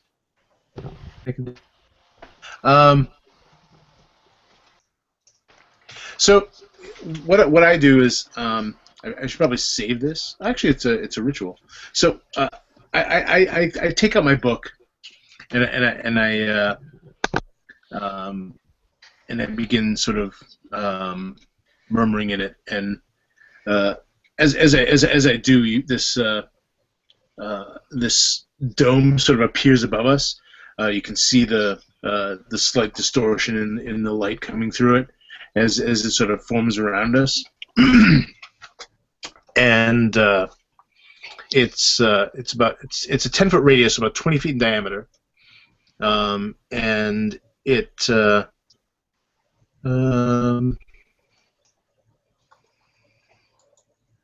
Is it The atmosphere in this- Lehman's? You're casting a Lehman's? Yeah. The atmosphere in the space basically dry regardless of whether outside or cold. So that should take care of the immediate problem of weather exposure. Last 8 hours. Okay. So you guys can fit into it. Perhaps leave the goats outside. I think it's like 10 feet across, isn't it? Yeah. The goats can handle 20. the cold. Okay. It's comfortable. Yeah, You're warm for except for the brief time somebody had a hat. You're warm for the first time in days, like truly comfortable. And what I'm going to do is I'm going to conjure in some elementals. So what I do is I kind of scoop the snow together and I lift it up. You see these little creatures that are spring up. Jawdat might recognize them immediately as these ice methods that spring out of the snow. I don't think Jawdat has a fond memory of Ice Myth. I think do 4 of them, but either way, they're not going to be fighting, so it doesn't really matter. So what I do is I say, out that way, follow our tracks. There's the hat. Bring it back here. Okay. Do the Mibbits go insane and have their own adventure? That's what we're playing next week. That's it. That's a one. That's right. That's a spin-off series. So there's I'm sure. bouncing up into the distance. Okay. They head back the way you came, in search of a hat. So you guys can have a short rest right now if you want and gain the benefits of that. Mm-hmm. And as I said, you're all comfortable. Jawdat, what do you want to do about replacement clothing? I'll say you have some, but it's probably your best. Arctic wear is gone. That's fair to say. You'd like to think that, but I thought ahead. All right. No. Would the hats- So I'm actually going to He's the pull out thinking man. the chain armor and leather under pieces and stuff that Balmera had made for me, and go ahead and put that on, because at least it's something that will break the wind from my skin, if nothing else. Okay. So an hour passes. The ice methods have not returned. You guys have benefited from it. Sure. Oh, go ahead. I can use the blanket to pad the armor, so to protect against the cold as well, at least. Well, I'll wear the winter blanket kind of like a cloak at this point, I guess. Okay. And because I've got the was it bodkin or whatever goes underneath of the armor. I had that made by Stasi and Levant after Balmera made the chain, so I've got the padded armor that goes underneath of it. All right. So when you guys eventually, I'm assuming you leave after an hour. Oh, the methods don't come back at all? They haven't come back after an hour. What do you want to do? Balmera says that if we hurry, we should be able to make Mystic's Blessing by dark. Let me just check something real quick here.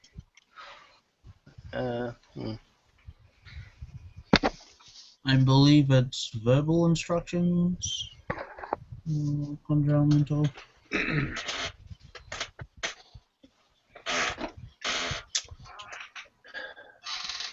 Are there shelter to be found in Mystic? If we get to Mystic's Blessing, aye. Between here and there. I kind of look at them and say, "You going ahead? I'll catch up with you." Well, no, No. that's insane. Look, it's my fault. No, there is no sense in risking someone's life over our head. We've done that once, and there's no need to do it again.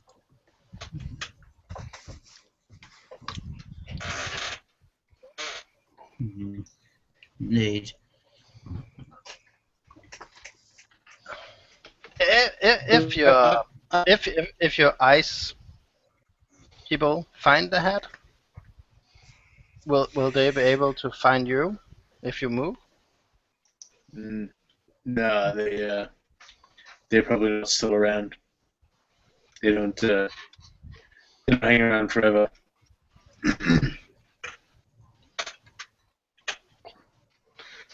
It's going to last about an hour. Okay, well, I mean, if you're going, let's get going. Okay. When you guys exit outside, the wind has picked up and it's snowing. Great.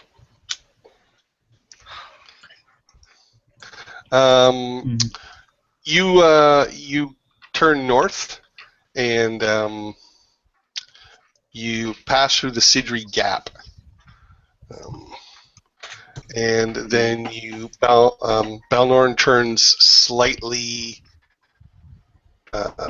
east, northeast. So you guys pass through here, and then he turns and heads towards here.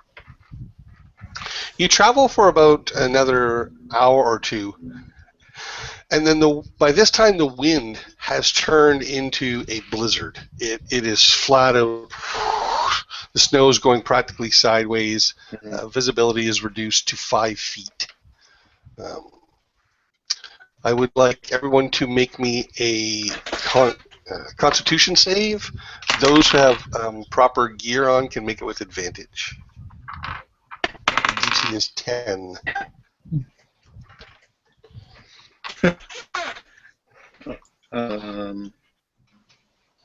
12. Okay. If you fail, you're going to gain a level of exhaustion.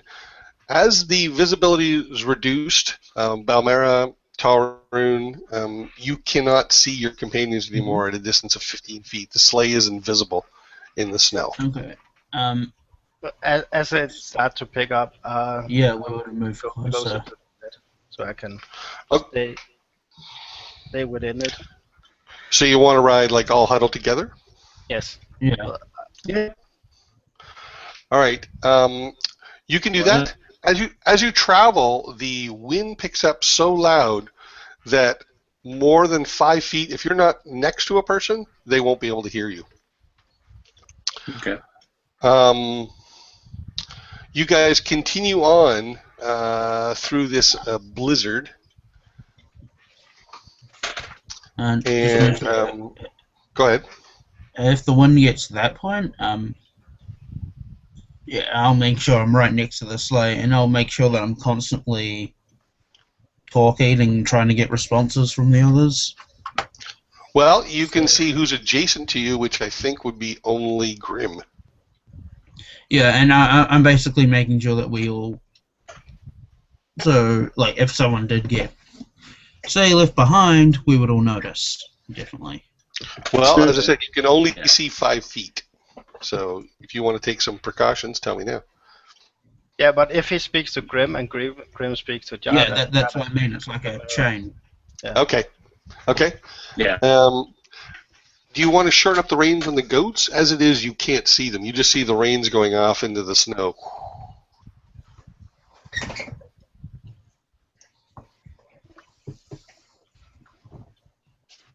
Which way?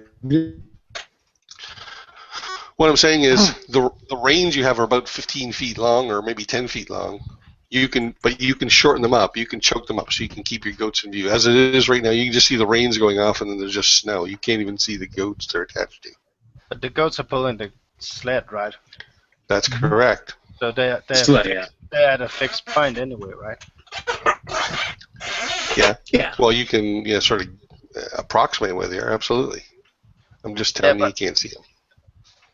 I mean, I'm guessing it's kind of like a cart that has that middle piece of wood going up, and you harness the mounts to that. Are they just pulling it? No, it's just reins. It's just reins. Like there's no solid piece connecting the sleigh and the goats. Okay.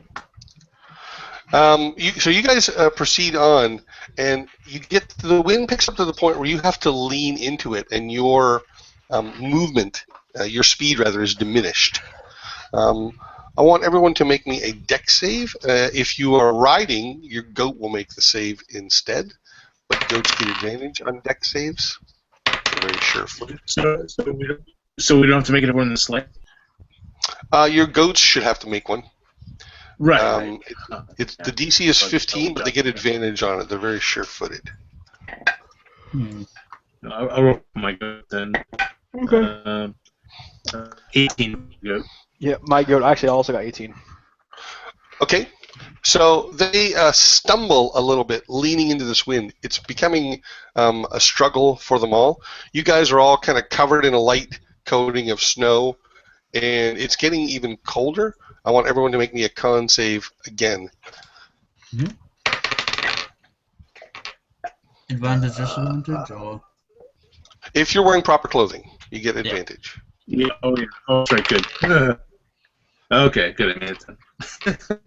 I forgot about the advantage thing. Me too. So I'm okay. Balmera falls back to the sleigh, and he turns, and you can just barely make him out. His beard is now white, covered in snow. The part of his face you can see is also completely white. He's screaming at you, and you guys can just make out what he's saying. And he says that, "It's getting worse. We've got to find shelter." Okay.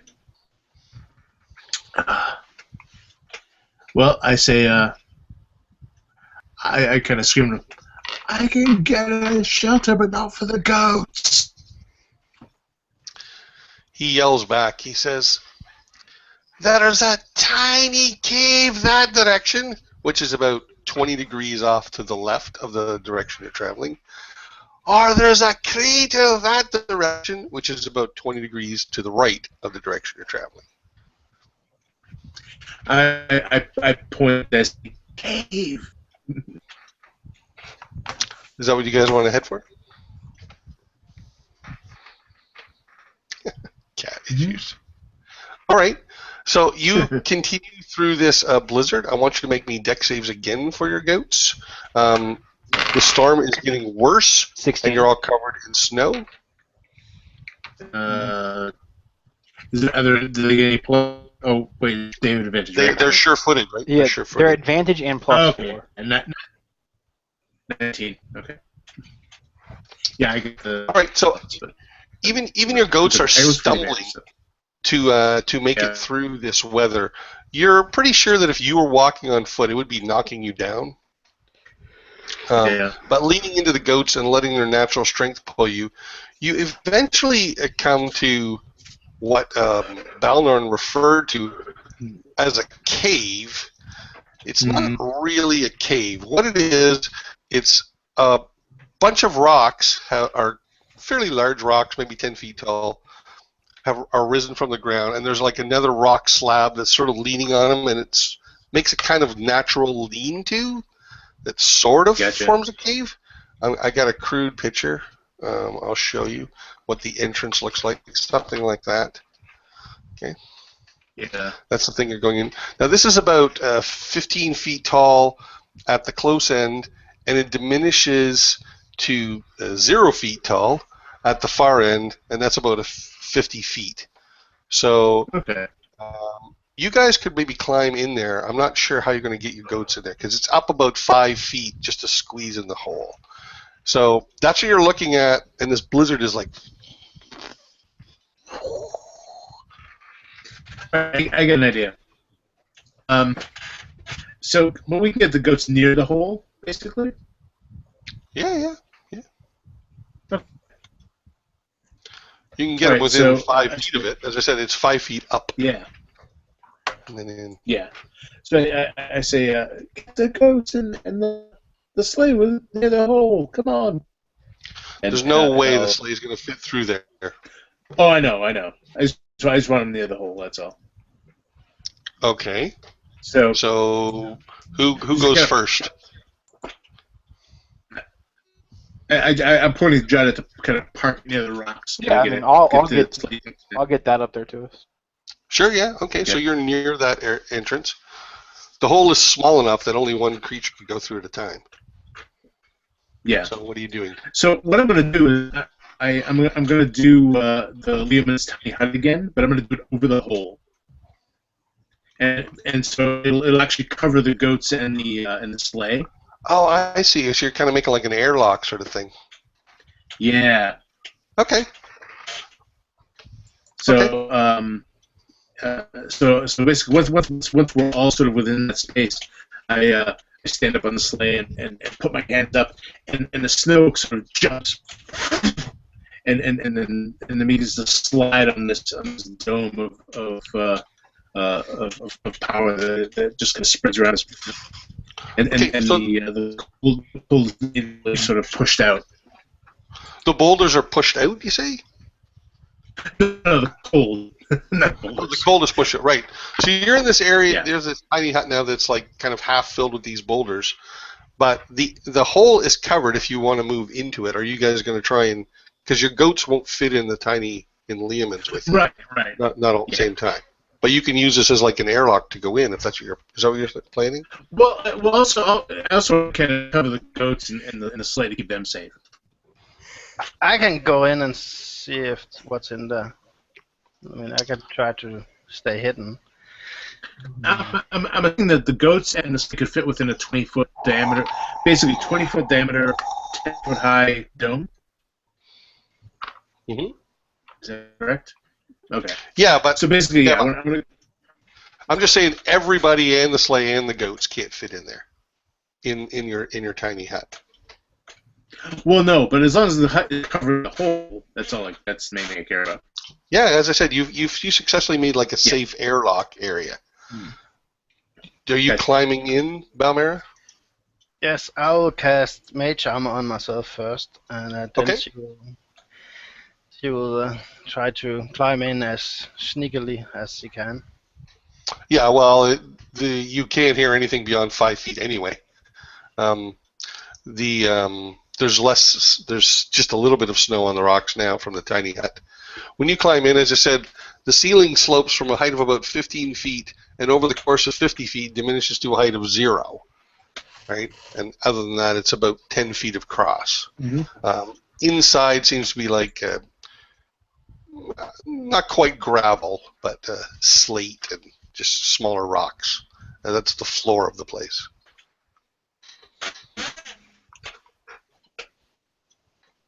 I would like everyone still outside to make me a perception check, please. Yep. No, I don't see anything. Okay. 12. 14, 15. All right. So Jawdat and Balmera, I'm sorry, but Jawdat and Grimm, you both noticed something scratched on one of the boulders near the entrance. It's kind of filled in with snow, like, you know what I mean? Like there's something scratched, but there's like snow on top of it. All right, I'll brush away the snow. All right, so it seems to be like a very crude drawing of a flame, and there's an X through it. Oh. It's scratched into the rock crudely. So Okay, I'm kind of looking over Jawdat's shoulder. I say, no fire inside? no fires, I guess. I wonder why. Well, this is another cave that Belmorn pointed us to, so it's probably full of monsters. That's not very big.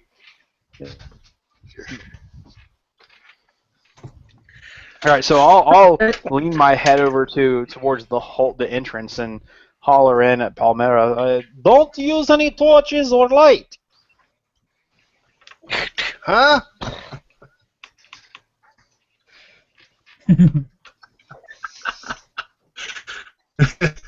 What do you do, Balmera? You heard some yelling from the wind. You're not sure what was said.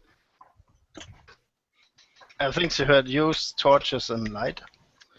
Of course she did. And then she was like, duh. It's dark out here. Of course she did. I didn't say it. So what do you do, Balmera? She's gonna climb in, and depending on... Yeah, you're already inside.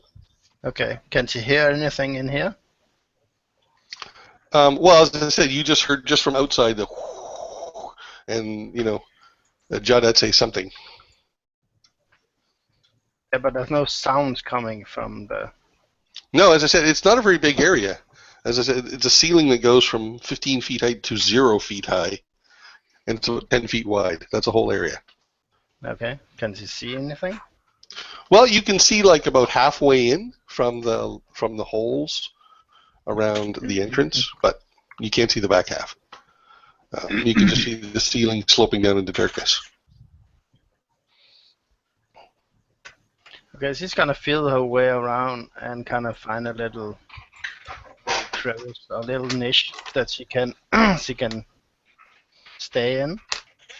And then she's gonna attempt to see if she can hear anything dripping, moving, crawling, slithering. Make me a perception check. There's no disadvantage here because it's not sound. If it was hearing, I would have a disadvantage. 15. All right, you get a faint smell. It's an odd smell.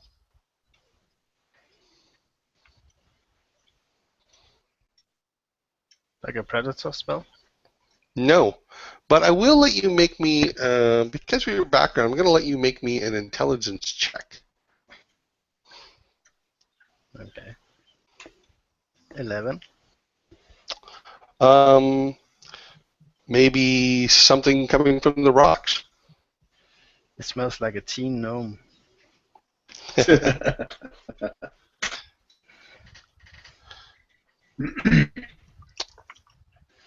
Really, Rob, there's currently dim light within the layman's tiny hut. Sure. Well, as I said, it's daylight outside. Oh, it blocks light too. Okay. Well, I can use ambient light inside. Well, it's transparent from inside, but outside it's opaque, and then in this case it's white, so it just kind of blends in with the snow. Okay. Does anybody else want to enter the little cave? Oh, you finished first. And I was gonna say, objects cannot pass through it from outside, that kind of thing. So yeah, like somebody can shoot an arrow through the wall. Yeah, or you know, we're not going to get a polar bear wandering into ES. Yeah. Okay. Is anyone else going inside? I suppose Some after of a you- few some- moments, if I don't hear her scream, I'll go inside.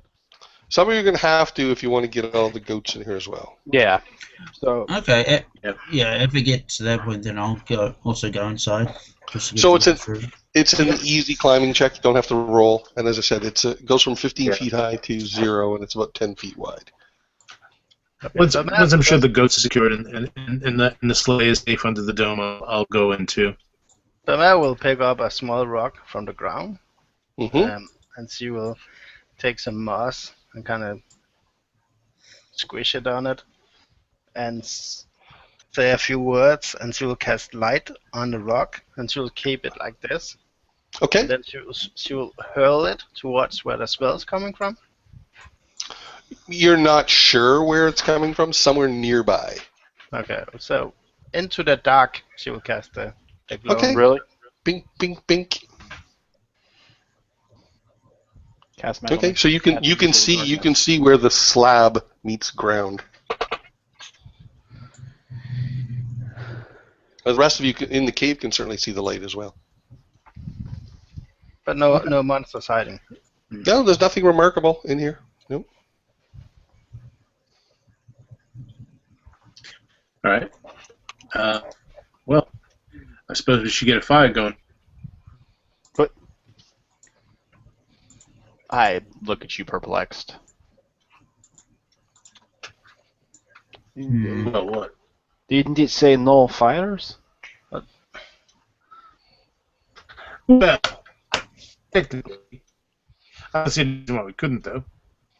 Because it says not to. Someone took the time to carve that into a rock in the middle of the snow. It was not graffiti. Yeah, but who would It's take probably time? some superstition. It's probably some superstition. You know. Why are they Yeah. arguing? Superstition by who? By Grimm. Well, Ah. whoever looked at it. While they argue, Balmera will check out the cave. I don't know what else I can describe to you other than what I have. Okay, so there's no funny business in here. Did Yeah, I no, say it's that? just a little lean-to. Perhaps That's we got- just don't believe you. Carve into the rocket.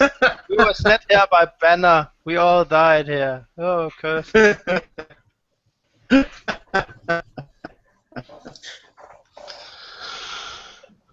Yeah, so it's certainly cold in here, but you're out of the wind. But you can still hear whipping outside. Okay. Well, let's get a.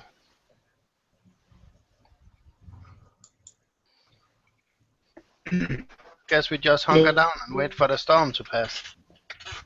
Yeah, we'll just build a fire. All right. How do you like this fire? Well, I'll get some of our remaining firewood. This little construction near the entrance so that the smoke can pour out. And I can still build the old-fashioned with it. Hey, Grimm, Magic. Alright, if you're going to light the fire, I'm going to go sleep with the goats. yeah, Grimm, if you're building the fire there, wouldn't the smoke just suffocate the goats? No, air can move freely within the from the dome. Yeah, so The goats are in the dome. They're not in the cave. yeah, I'm gonna go Right. sleep with the goats in the dome. Okay. So where's Ranor? Is he with the goats or with us? Balnor, he's with the goats. Yeah. No, I'm dragging him into the cave. He led us here. He's Alright. sleeping in the cave.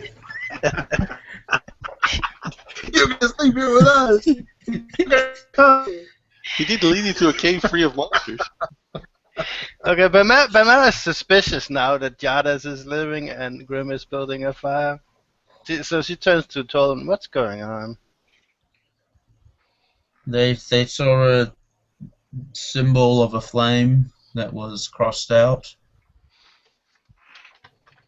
And that Just is not. means that they're not going to find a fireplace. That's all.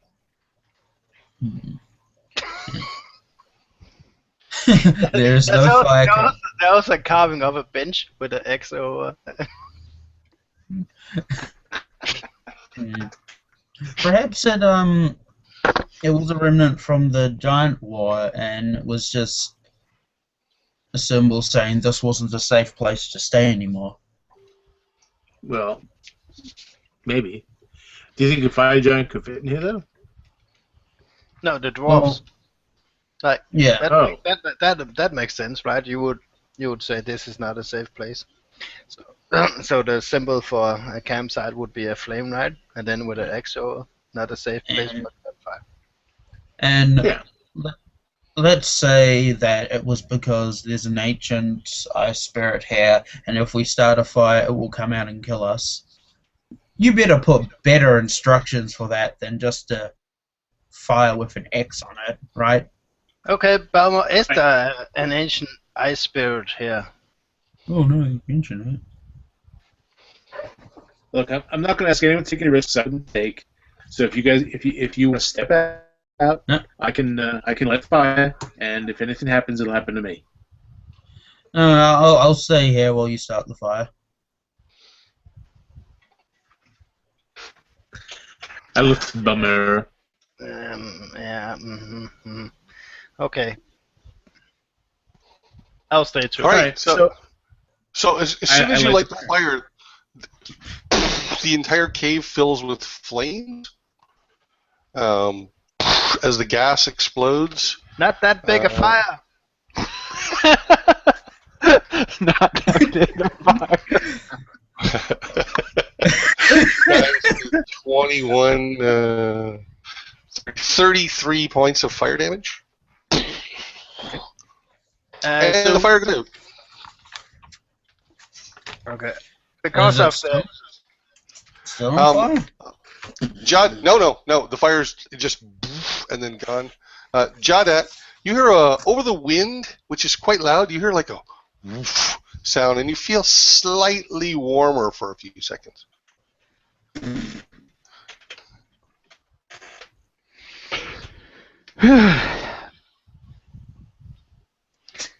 Okay, Balmera I listen for sound. But Balmera will stand there smoldering with her fur burning.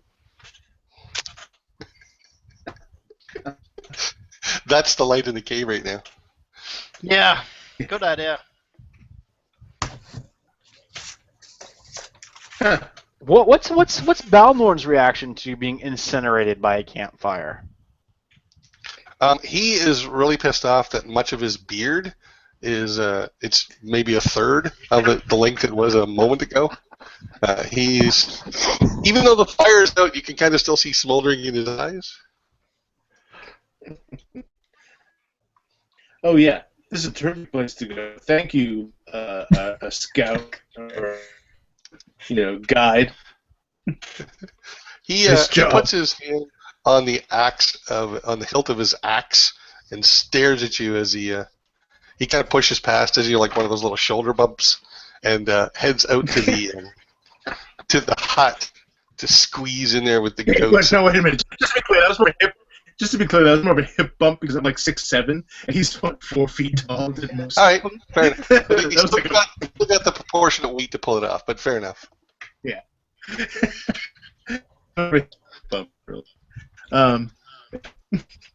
Well, it's not like I'm going to get any less exploded. I lie down. Well, on the ash. It's a warmer in here, right? Yeah, on the ash. Yeah, so I will curl up in my my fur-lined bedroll and.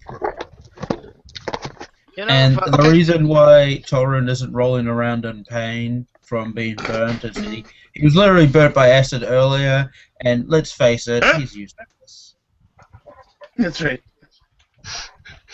Dear diary. Yeah, I got burnt again. Grimm was playing with matches. Oh, I don't want to hear. How many minutes have you gone through now? Is the campfire at least lit now?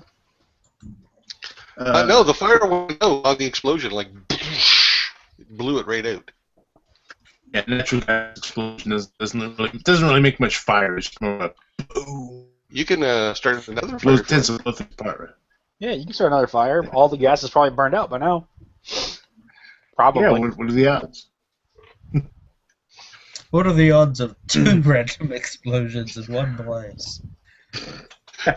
Unexplainable. You made them unexplainable explosions. Balmera will take her thieves kit and she'll take out a little pick and she will take out her hammer from her toolkit and she will go out and find where the flame is. and above it, she will carve in dwarven runes, beware gas. Do not laugh. All right.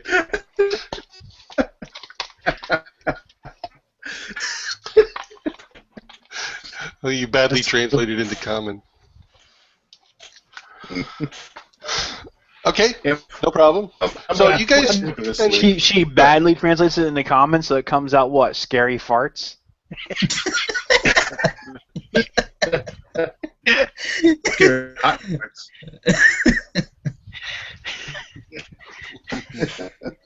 Beware fart monster inside.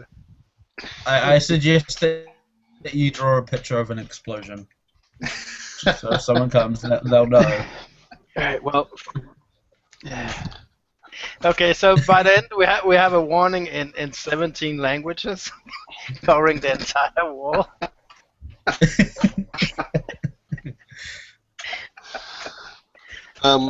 So back inside, you guys can have a short rest. Yeah. And but it takes about a couple of hours before the storm dies down. When you re-emerge from the cave, it is lightly snowing, big, wide, fluffy flakes. It's still windy, but it's considerably diminished wind. Yeah.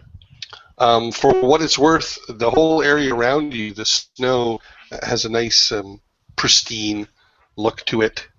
When you remount on your goats, you notice that, at least for a little while, the goats are riding on powder, and everything sinks more. Mm-hmm. Not to a point of danger, but to a point of being noticeable. Yeah. Yeah. By the way, when we come out, the dome is still in effect. So basically, what we have is you probably have some like snow like piled up against it, and some of the snow on the top is kind of like is sliding off slowly as the snow. You got to shovel and exit. I mean, because I live in Canada, I've seen people have to do that. Probably. Because there'd be at least a lip of snow sort of around where the dome, protected it from the wind and the blizzard. So I'll wait till where everyone is ready, and then they'll dismiss the dome.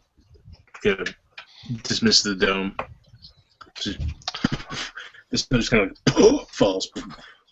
Okay, so you proceed northeast again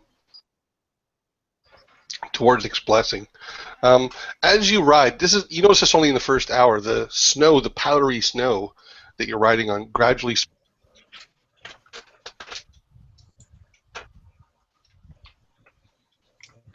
You have maybe 2 to 3 hours before dark.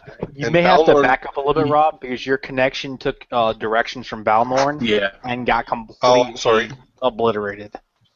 No problem. I'll be happy to repeat that. So you proceed north-northeast toward Mystic Blessing. The snow is very powdery at first, but over the course of an hour, it freezes and you sink less and less into the snow. Like the sleigh rises up out of the snow, the footsteps of the goat don't go as deep. It freezes fairly quickly. Balnorn tells you that He estimates about 3 to 4 hours until you reach Mystic's Blessing, but darkness will arrive maybe an hour before that. You continue north for about an hour and a half when Tolraun and Balmera, I want you to roll, let's say a 20-sider, and tell me who gets low roll. I got a I do. 15. I got a 1. All right, your goat starts freaking out. When you look down at it, you see that there are tiny furred mammals swarming on it and biting it. They. What do you mean, tiny furred animals like squirrels? Well, I'm gonna. Kind of. I'm gonna show you a picture. They look like this, only less cute and more vicious. Okay. Weasels? Ferrets, actually, but yeah, Well, close. No, we're turning back around. we have We can't handle this. We have something down here. They're called what do you call it? Shit, what's the name? Bagheera or something like that. No. Bagheera, Yeah, isn't that the panther from Jungle Book? Yeah. I mean, it's close. No. I got the word close, Yeah, but yeah. These are Arctic ferrets. Yeah. All right, as long as it's not panthers swarming the ankles of your goat. Yeah, it's a bit different. For sure. So, yeah, they are swarming over your goat and trying to get onto you as well, Balmera. Okay. Well, I'm gonna make their attack rolls. This is a surprise. So they bite your goat for 3 and 3 points of damage. I believe I get 2 hits.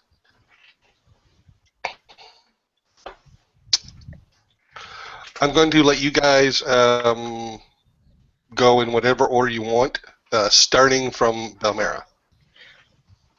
I'm gonna cast sleep on the area around my goat and me. Okay. Ah.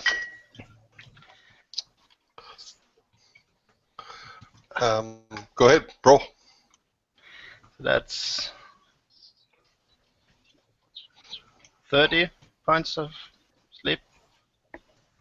Effect. Okay, so one of the swarms of these creatures falls off completely into the snow, and they're lying on their back, fast asleep. The other swarm diminishes in size by half. Huh?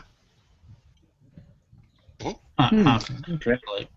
Because these aren't all one creature, right? The swarm has a total number of hit points, but for the purposes of your Yeah. sleep spell, I'm saying it affected some of the second swarm. Completely got the first one and got some of the second. Gotcha. So I have 2 swarms on me. No, you have no swarms on you at the moment. Your goat has half a swarm on it. Okay. Well, Who wants to go next? So you see Balmera stop, freak out, and cast a spell. And what's the distance from Balmera to the sleigh at the moment? 15 feet. 15 feet?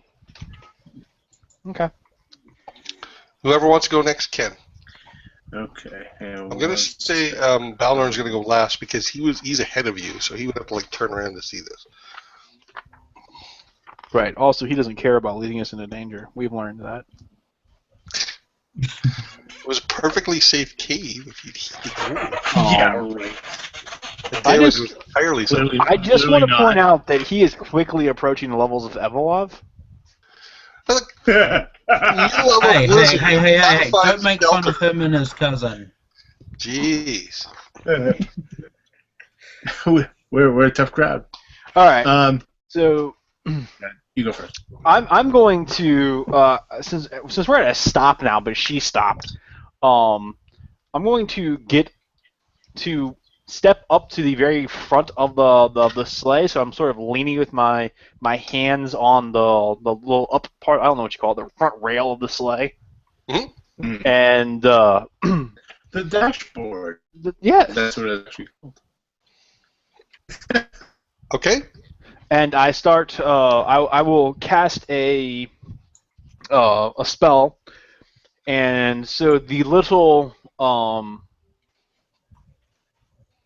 gold angel coins like come popping out of the snow and start swarming around me, extending 15 feet. Okay. All right. Well, you're So- going to hate me in a moment. That's Who wants to go next? I mean, Okay. why wait a moment? I'll hate you now. Get in line, pal. Yeah. What So are you doing? what I'm gonna do? Yeah. I kind of point my hands out to the snow, and I jerk my hands upward, and you see these little puffs of almost like smoke come out of the snow, but you see these, but they're actually steam. Okay. They're steam methods. Okay. I think you can do. Let me double check the number here. I can do 8 of them. Okay. So I all these 8 little steaming things up, and I say, scare away the ferrets. Get them. Okay. 8 steam methods come rushing towards you, Balmera. What kind of attack do they do? Oh, let's take a look. Well, they'll get the wrinkles out of their fur. And they can huff and puff. They have steam breath, 15-foot cone. Holy crap, 15-foot cone. Jesus. Does 1d fire damage. Half so much on a save. They have their, I guess they have like claw attacks. Okay. So since these things are literally swarming his goat, maybe it makes more sense that they would breathe. Yeah, I guess. Yeah. All right, so I'm going to say 3 of them come up and breathe on you and your goat. Balmera, roll for damage. They make a dex save, DC 10. Okay, so I'll tell you right now that you kill the half a swarm, but Okay. the goat and Balmera are also going to take some damage. They get half of 1d8. They make the 3 save. times. The DC, like the DC is 10. Yeah, the DC is 10. Is it half damage for successful, Alex? Yeah, you need 3 Correct. saves. Yep. 3 breaths. 9, was 11 for all three. You got to give them the number separate. Actually. Oh yeah. Okay, so 6, 4, and 1. Okay. So you take some steam damage there, Balmera, as does your goat. Probably feels pretty nice in this cold though. Just saying. It's doing you a favor.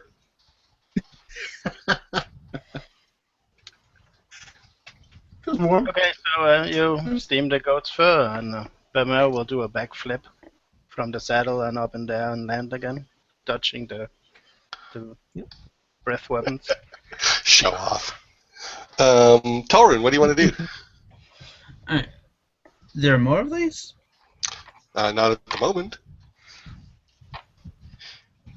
Well, he's So gonna punch Grimm. what am I gonna do?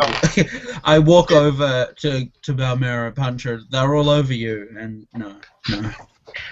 Let me help! It had to be done. Stand still! Let me help! Oh wow. It's kind of interesting.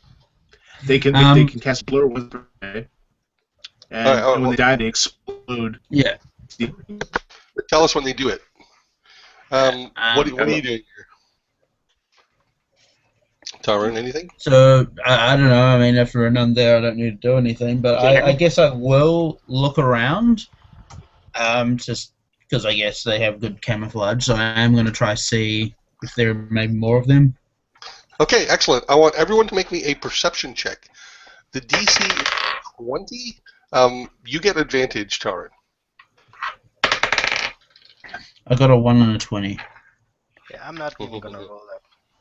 Because I see nothing. Okay. Nothing. So, those who did not make their perception check, 18. I also need to make it for the goats as well. Go. My goat I got doesn't see anything. rolled a 19, so if he has any plus on it He does. He has a +1. for perception. Okay, so he yeah. My goat makes his perception roll. So those who did not make their perception check, a swarm of these things crawls onto you. For those who did make it, you see a swarm attempting, and these burrow. Okay, they're coming up underneath you. For those who did make it, you can make a dex save to try to not get covered with these things. Okay. The DC is going to be 15. So those who didn't make the perception checks needs to make a dex. The swarms automatically, if you didn't make it, you're automatically swarmed. They crawl on you. They just come up out of the ground and they're on you. Yeah, I did not make it. Now they're coming up onto the sleigh now because. Right, so they jump up onto the sleigh. They're pretty quick when they come out of the snow, so they jump up on the sleigh and onto you. But gotcha. Okay. Jawdat's going to get a chance to avoid that. Yeah. So, okay. I want to know who got swarmed, and this includes your goats. Okay, they do not attack the methods. They do not attack the undead. Mm-hmm. Okay. My goat is not swarmed. Your goat did not get swarmed? Okay, so your goat kind of leaps in the air when they come out.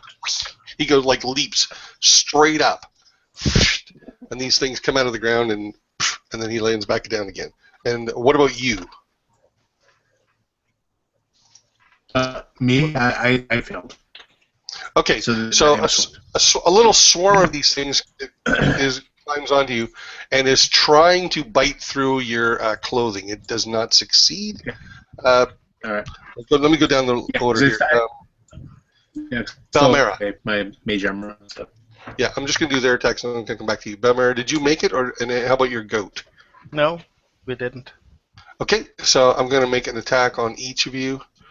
So your goat gets bit for 3, and they are trying to bite you, but don't manage to break through your clothing or armor or whatever it is you're wearing. Tolraun. I'm sorry, Jawdat and then Tolraun. I did make the save, or the perception check. Okay, so you see, right before they come out of the ground, you see like the snow kind of, and they like leap onto the sleigh. They're like right beside you. In fact, they're in the same space as you. Okay, that's fine. Because 15 feet around me, everything that enters is going to take 3.8 damage. Right, except these come under the ground and just go straight up. Right, but it's... Okay, never mind. What about your goat? Did it make it? Yeah, your goat's fine.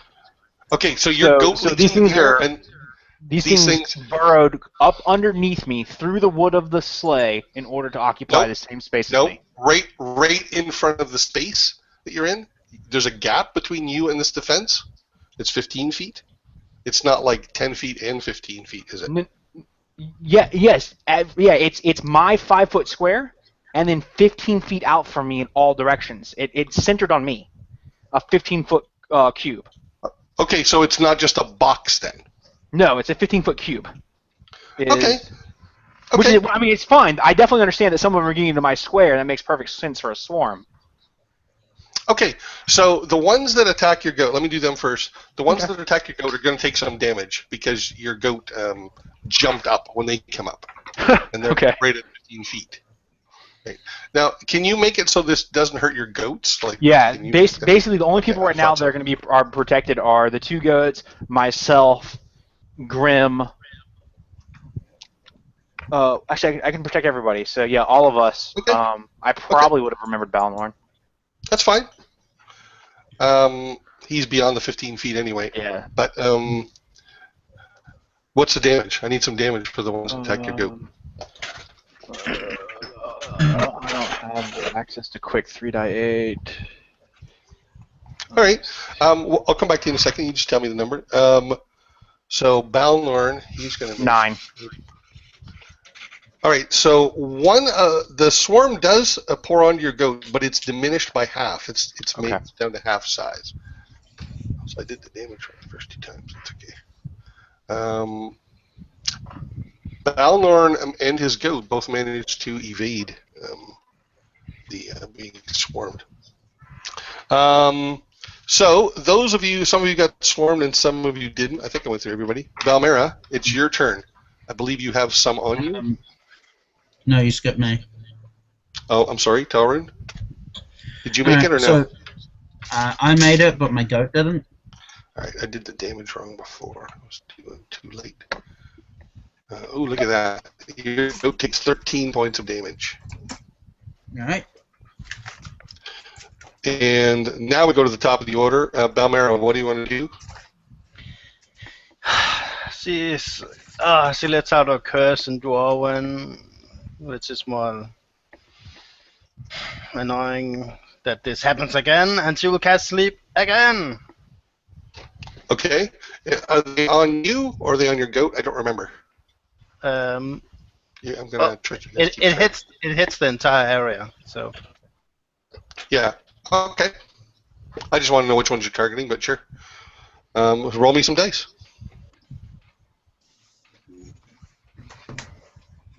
28 points of damage. Okay.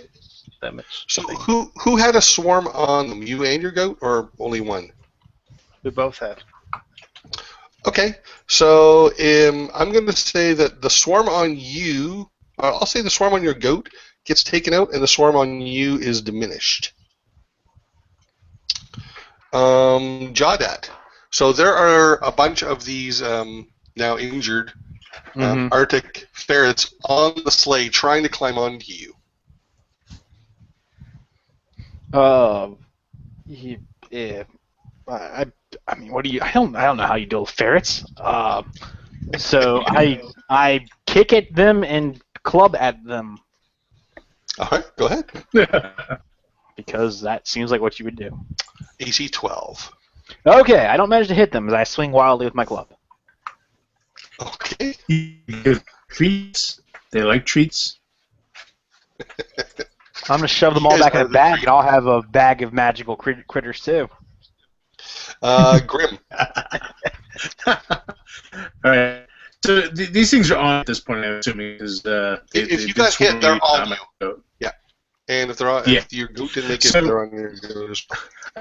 I kind of hold my hands together like this, and I do shocking grasp, kind of through my body as this is on me. So I just the surface of my body becomes, sends out this burst of shocking energy. Any of these little critters who are still trying to cling and bite on me, the sun's a bit. Okay, is this normally a to-hit roll, or is it an evasion roll, or how does it work normally? Oh, that's a good question. Let me check. Well, it doesn't matter, because I'm going to say they're automatically hit. I was just curious if they got some sort of saving throw, right? Like if they got a saving throw or something. So it's 1d8 lightning damage for 6. All right.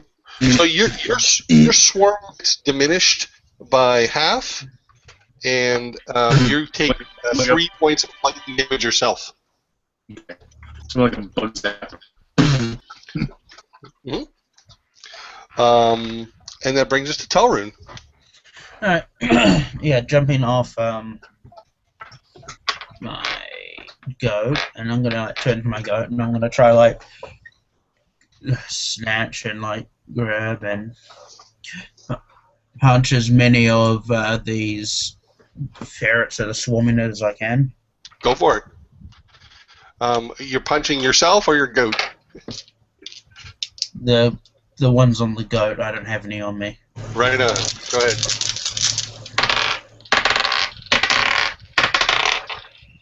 Okay. The lowest was a 19. Yep, you only need 12 to hit them.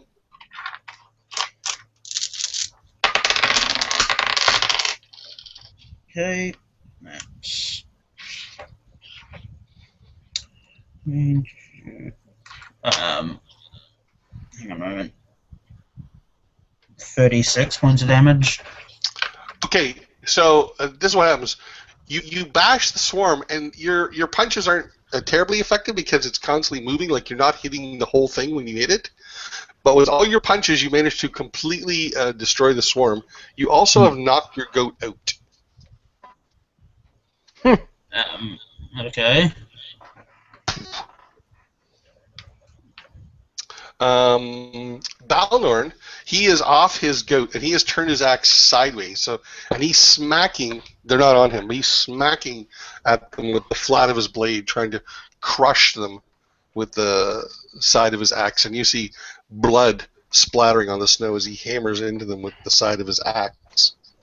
Balmera, what's still attacking you? Your goat is free and clear of these things, but you have half a swarm on you. Is that right? Yeah. All right. So, I might have got a hit. 17 punch through your armor. Nope. Okay, so they're chewing on your armor, trying to get through. They don't manage to bite through. Jawdat, the swarm right beside you, you missed, so they're going to swarm onto you and try to bite you. 18 hit. 18 does hit me. All right, so you're now swarmed with these things, and they take 10 points of damage, and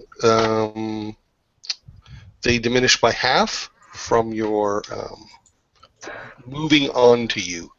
They diminish by half from the blades or whatever it is that's whirling about you. Right.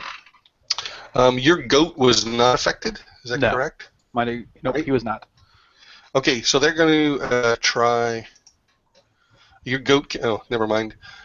Your goat manages to stomp half of the swarm that's trying to get onto him with his feet. I rolled a critical fumble, so he just munches a bunch of these ferrets into the snow. And Tolraun, you have none on you, and you've knocked your goat out. It's free and clear. But there is a group that's trying to climb onto you. You can does an 18 hit? Just, yeah. All right, so it manages to climb onto you, and it's going to try. Oh, wait, not necessarily. Yeah, I did hit you. So it climbs onto you and bites you for 11 points of damage. Okay. Yeah, damage. Balnorn's sheep, Miriam, has some on it, and they bite.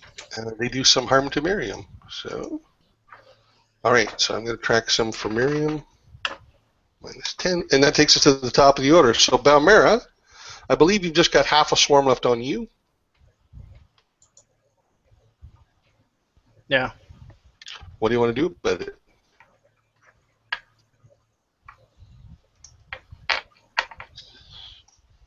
I guess you will. You will jump off and roll around in the snow trying to get them off, I guess. So shake them off? She'll try to shake them off. You're muted. I am? Yeah, I don't know. What's an appropriate check roll for that? Shaking them off. That's a weird attack. Dexterity, maybe? I don't know. What do you think?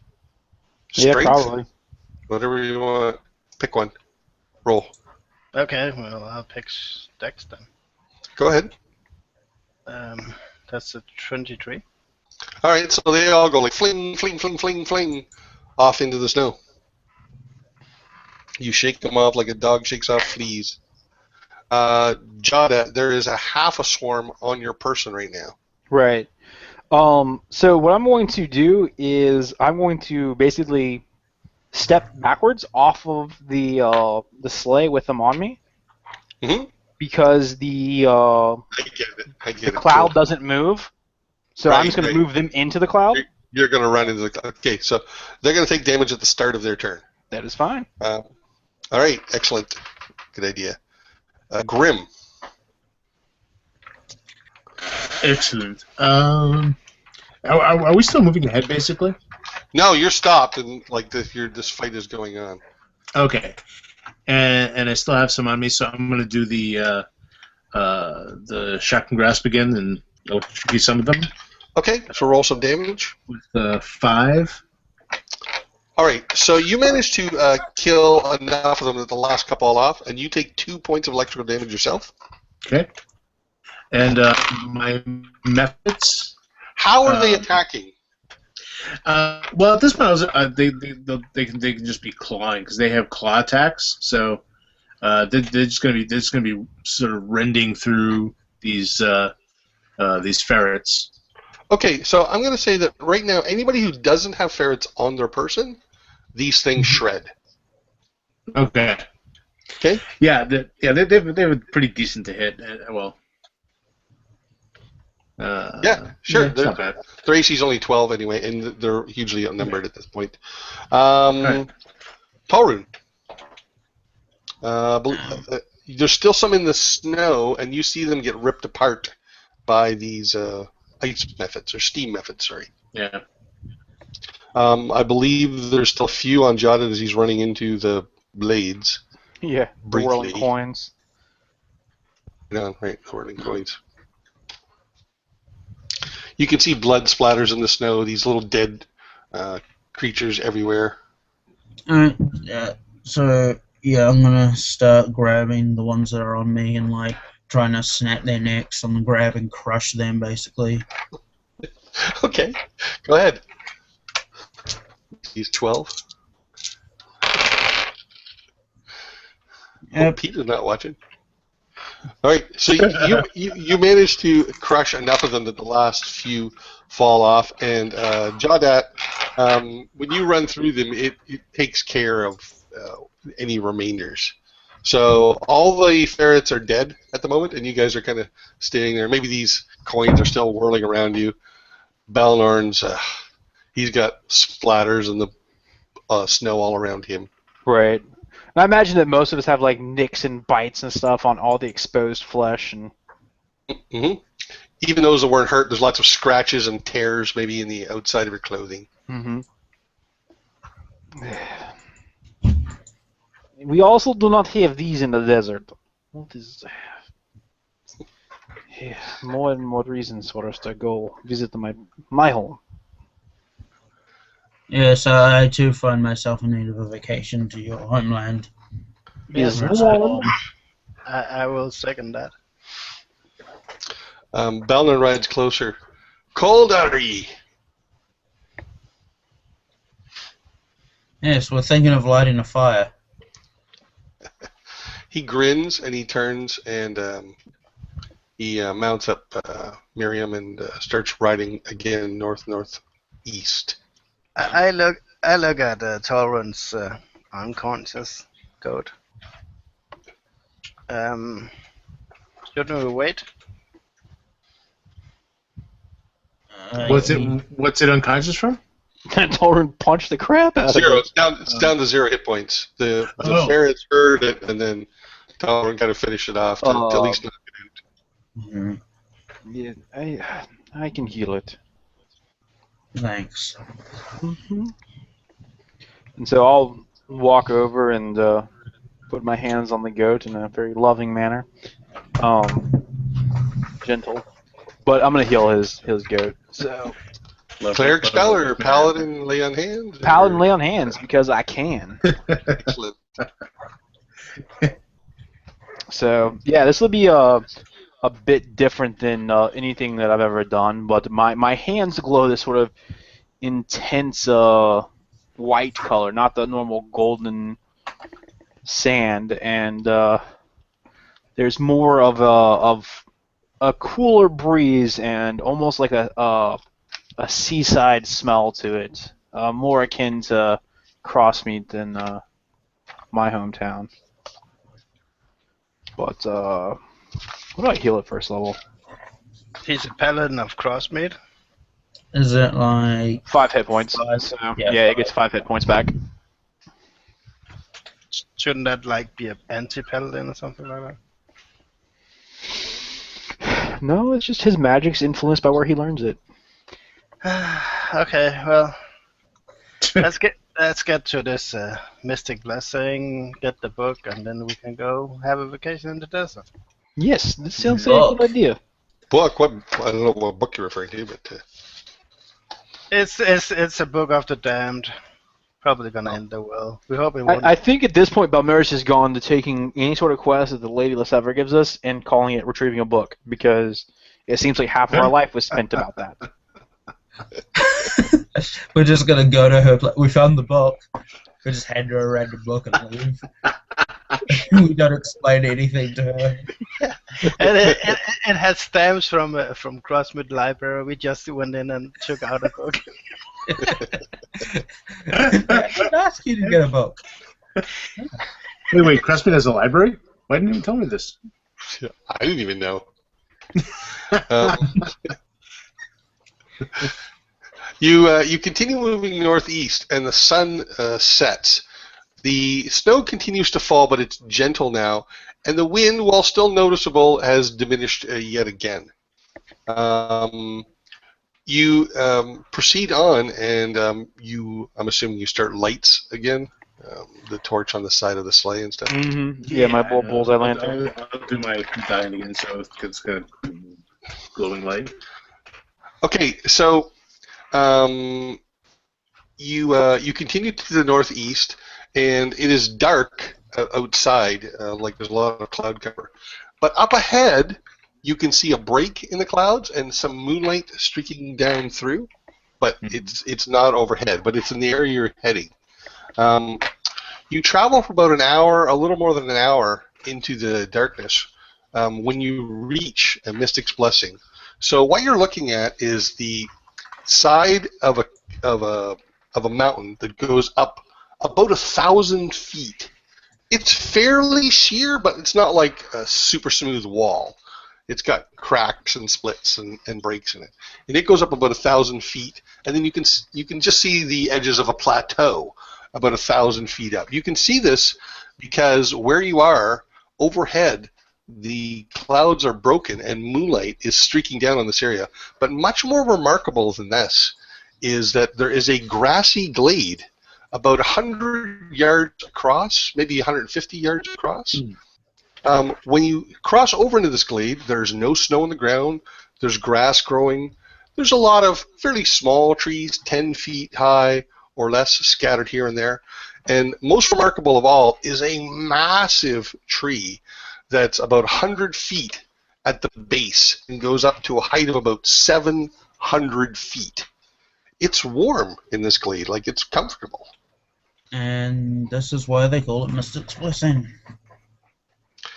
Well, the mountain itself is Mystic's Blessing, but this place has been here as long as I've known.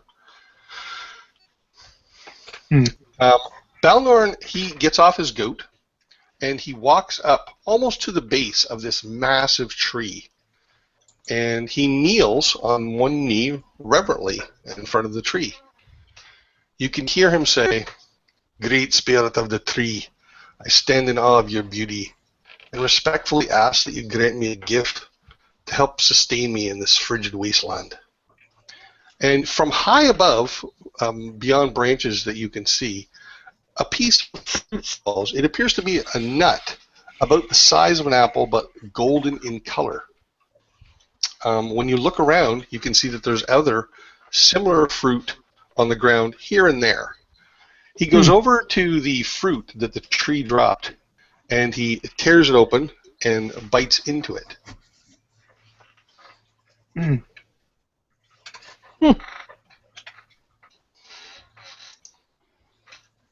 He looks at you and kind of grins. The goat is gently grazing in the grass. What's that? He just keeps munching and sort of grins. That is a nut. You hear him say, And he is And he's eating eating. some sort of fruit. So that's all you're gonna say, huh? Alright, well, I walk over to the tree also. he says, "'Tis a great spirit. This tree is a blessing to the area." He says this through a mouthful of this golden fruit. I walk over to the tree in the hello, spirit tree. I do not know you, but I am Jawdat. I am from the south, and it is appreciated what you do for travelers here. And if perhaps I could have a nut or piece of fruit also, that would be wonderful. All right, so you hear a poof, and one of these things falls from the tree and lands on the ground. Huh. Hit you in the head and instant Thank kill. you. Who lives here? Do you pick up this piece of fruit? Yeah. Okay. I'll pick it up And, and crack it open, I guess. It burns. Now, I want to ask you a question here. Were you sincere in what you said to the tree? Yes. In other words, like wishing it well and all that? Yeah. And being thankful that it gives food to random people? Sure. Okay. When you eat it, it tastes delicious, refreshing. You heal 3d8 plus 3 hit points. Okay. You can roll that. You gain temporary hit points equal to your level, and you are blessed for 1 minute. All right. Well, I sort of turned back with this. Absolutely delicious. I turned back with this fruit in my hand, and perhaps it's the light reflecting off of the mountain behind us, but it sort of casts this golden gleam behind me as you see me with that sword slung over my back and my chainmail armor for the first time, standing there and smiling again for a little bit. Yeah, it's pleasant. It's not cold. Okay, Balmera will approach the tree and Yes. She kicks Hello. it. Stupid tree. Give me fruit. great spirit tree. Thank you for your blessings. And she kind of looks up.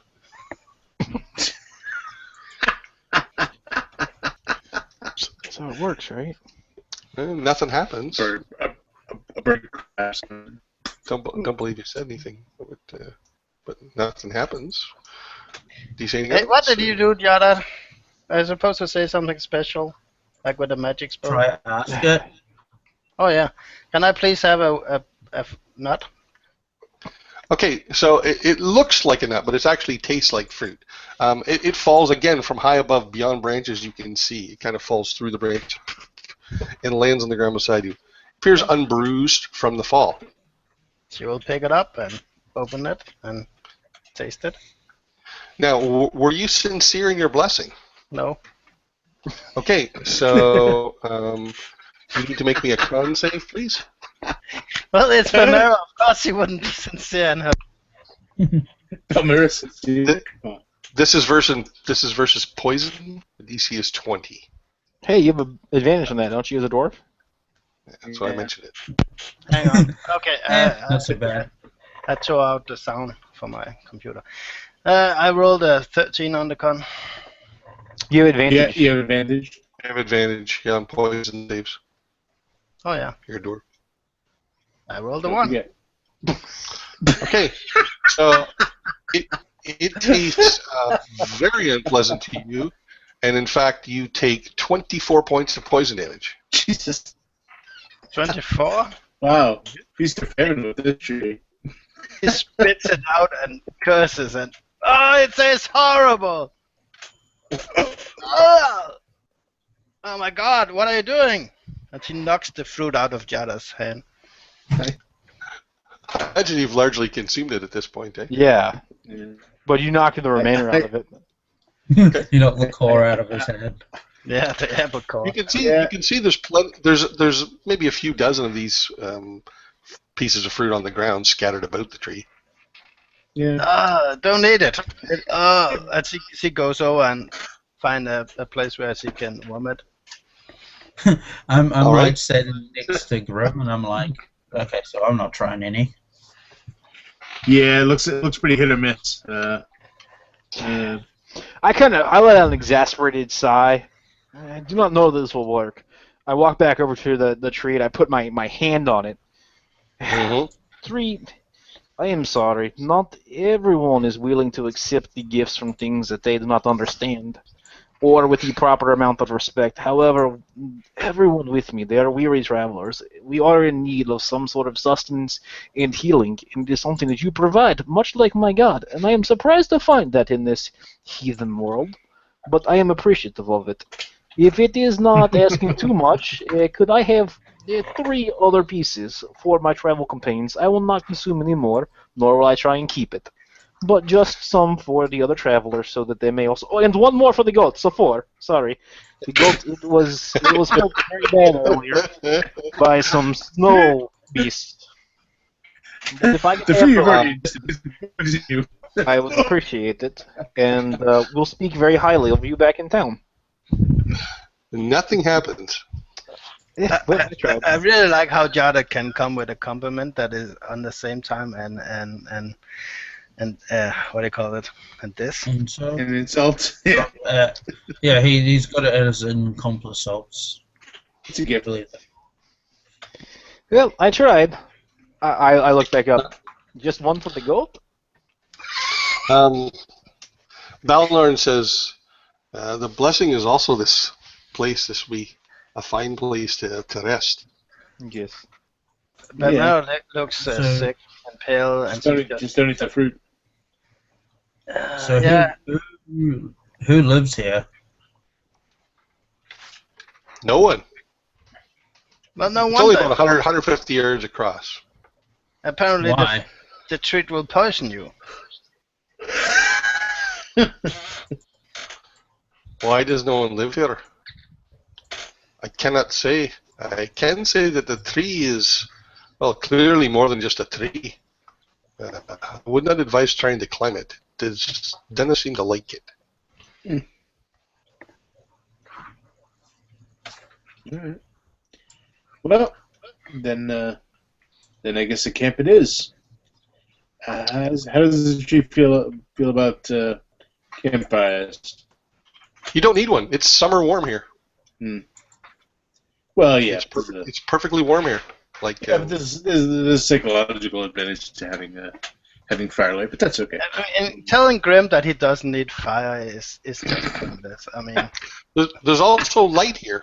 The moonlight streaks down and hits this Okay. glade. Balmera will find a place to sit and be sick and contemplate how every single place they stop to rest, she ends up being more injured than she was when they entered it.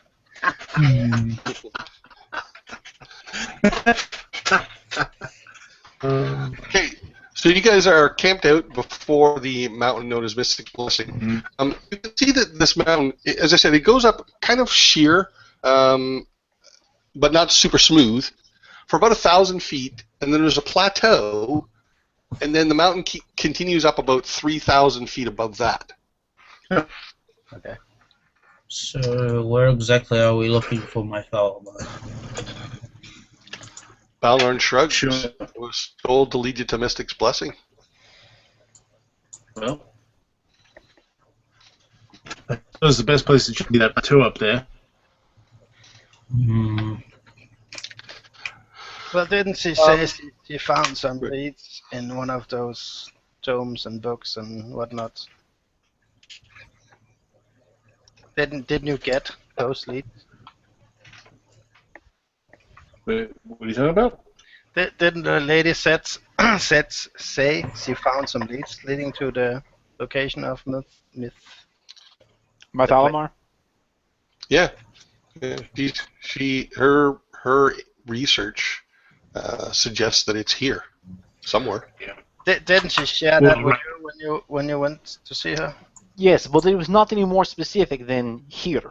It wasn't like, 10 feet up the mountain, the second rock on the left. It's not how it was working. All right, so as you guys prepare to bed down in the comfort of the great tree spirit, we're going to call it right here, and we'll pick up here next time. Okay. All right. Although, thanks if we're everybody. gonna sorry, go ahead.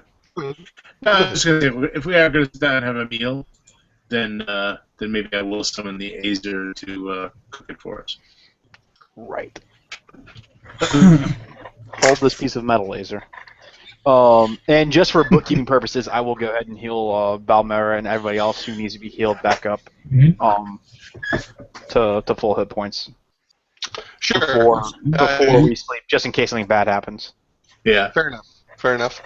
All right. Well, thanks everybody for watching. Like, comment, subscribe, and we'll do it all again next week. It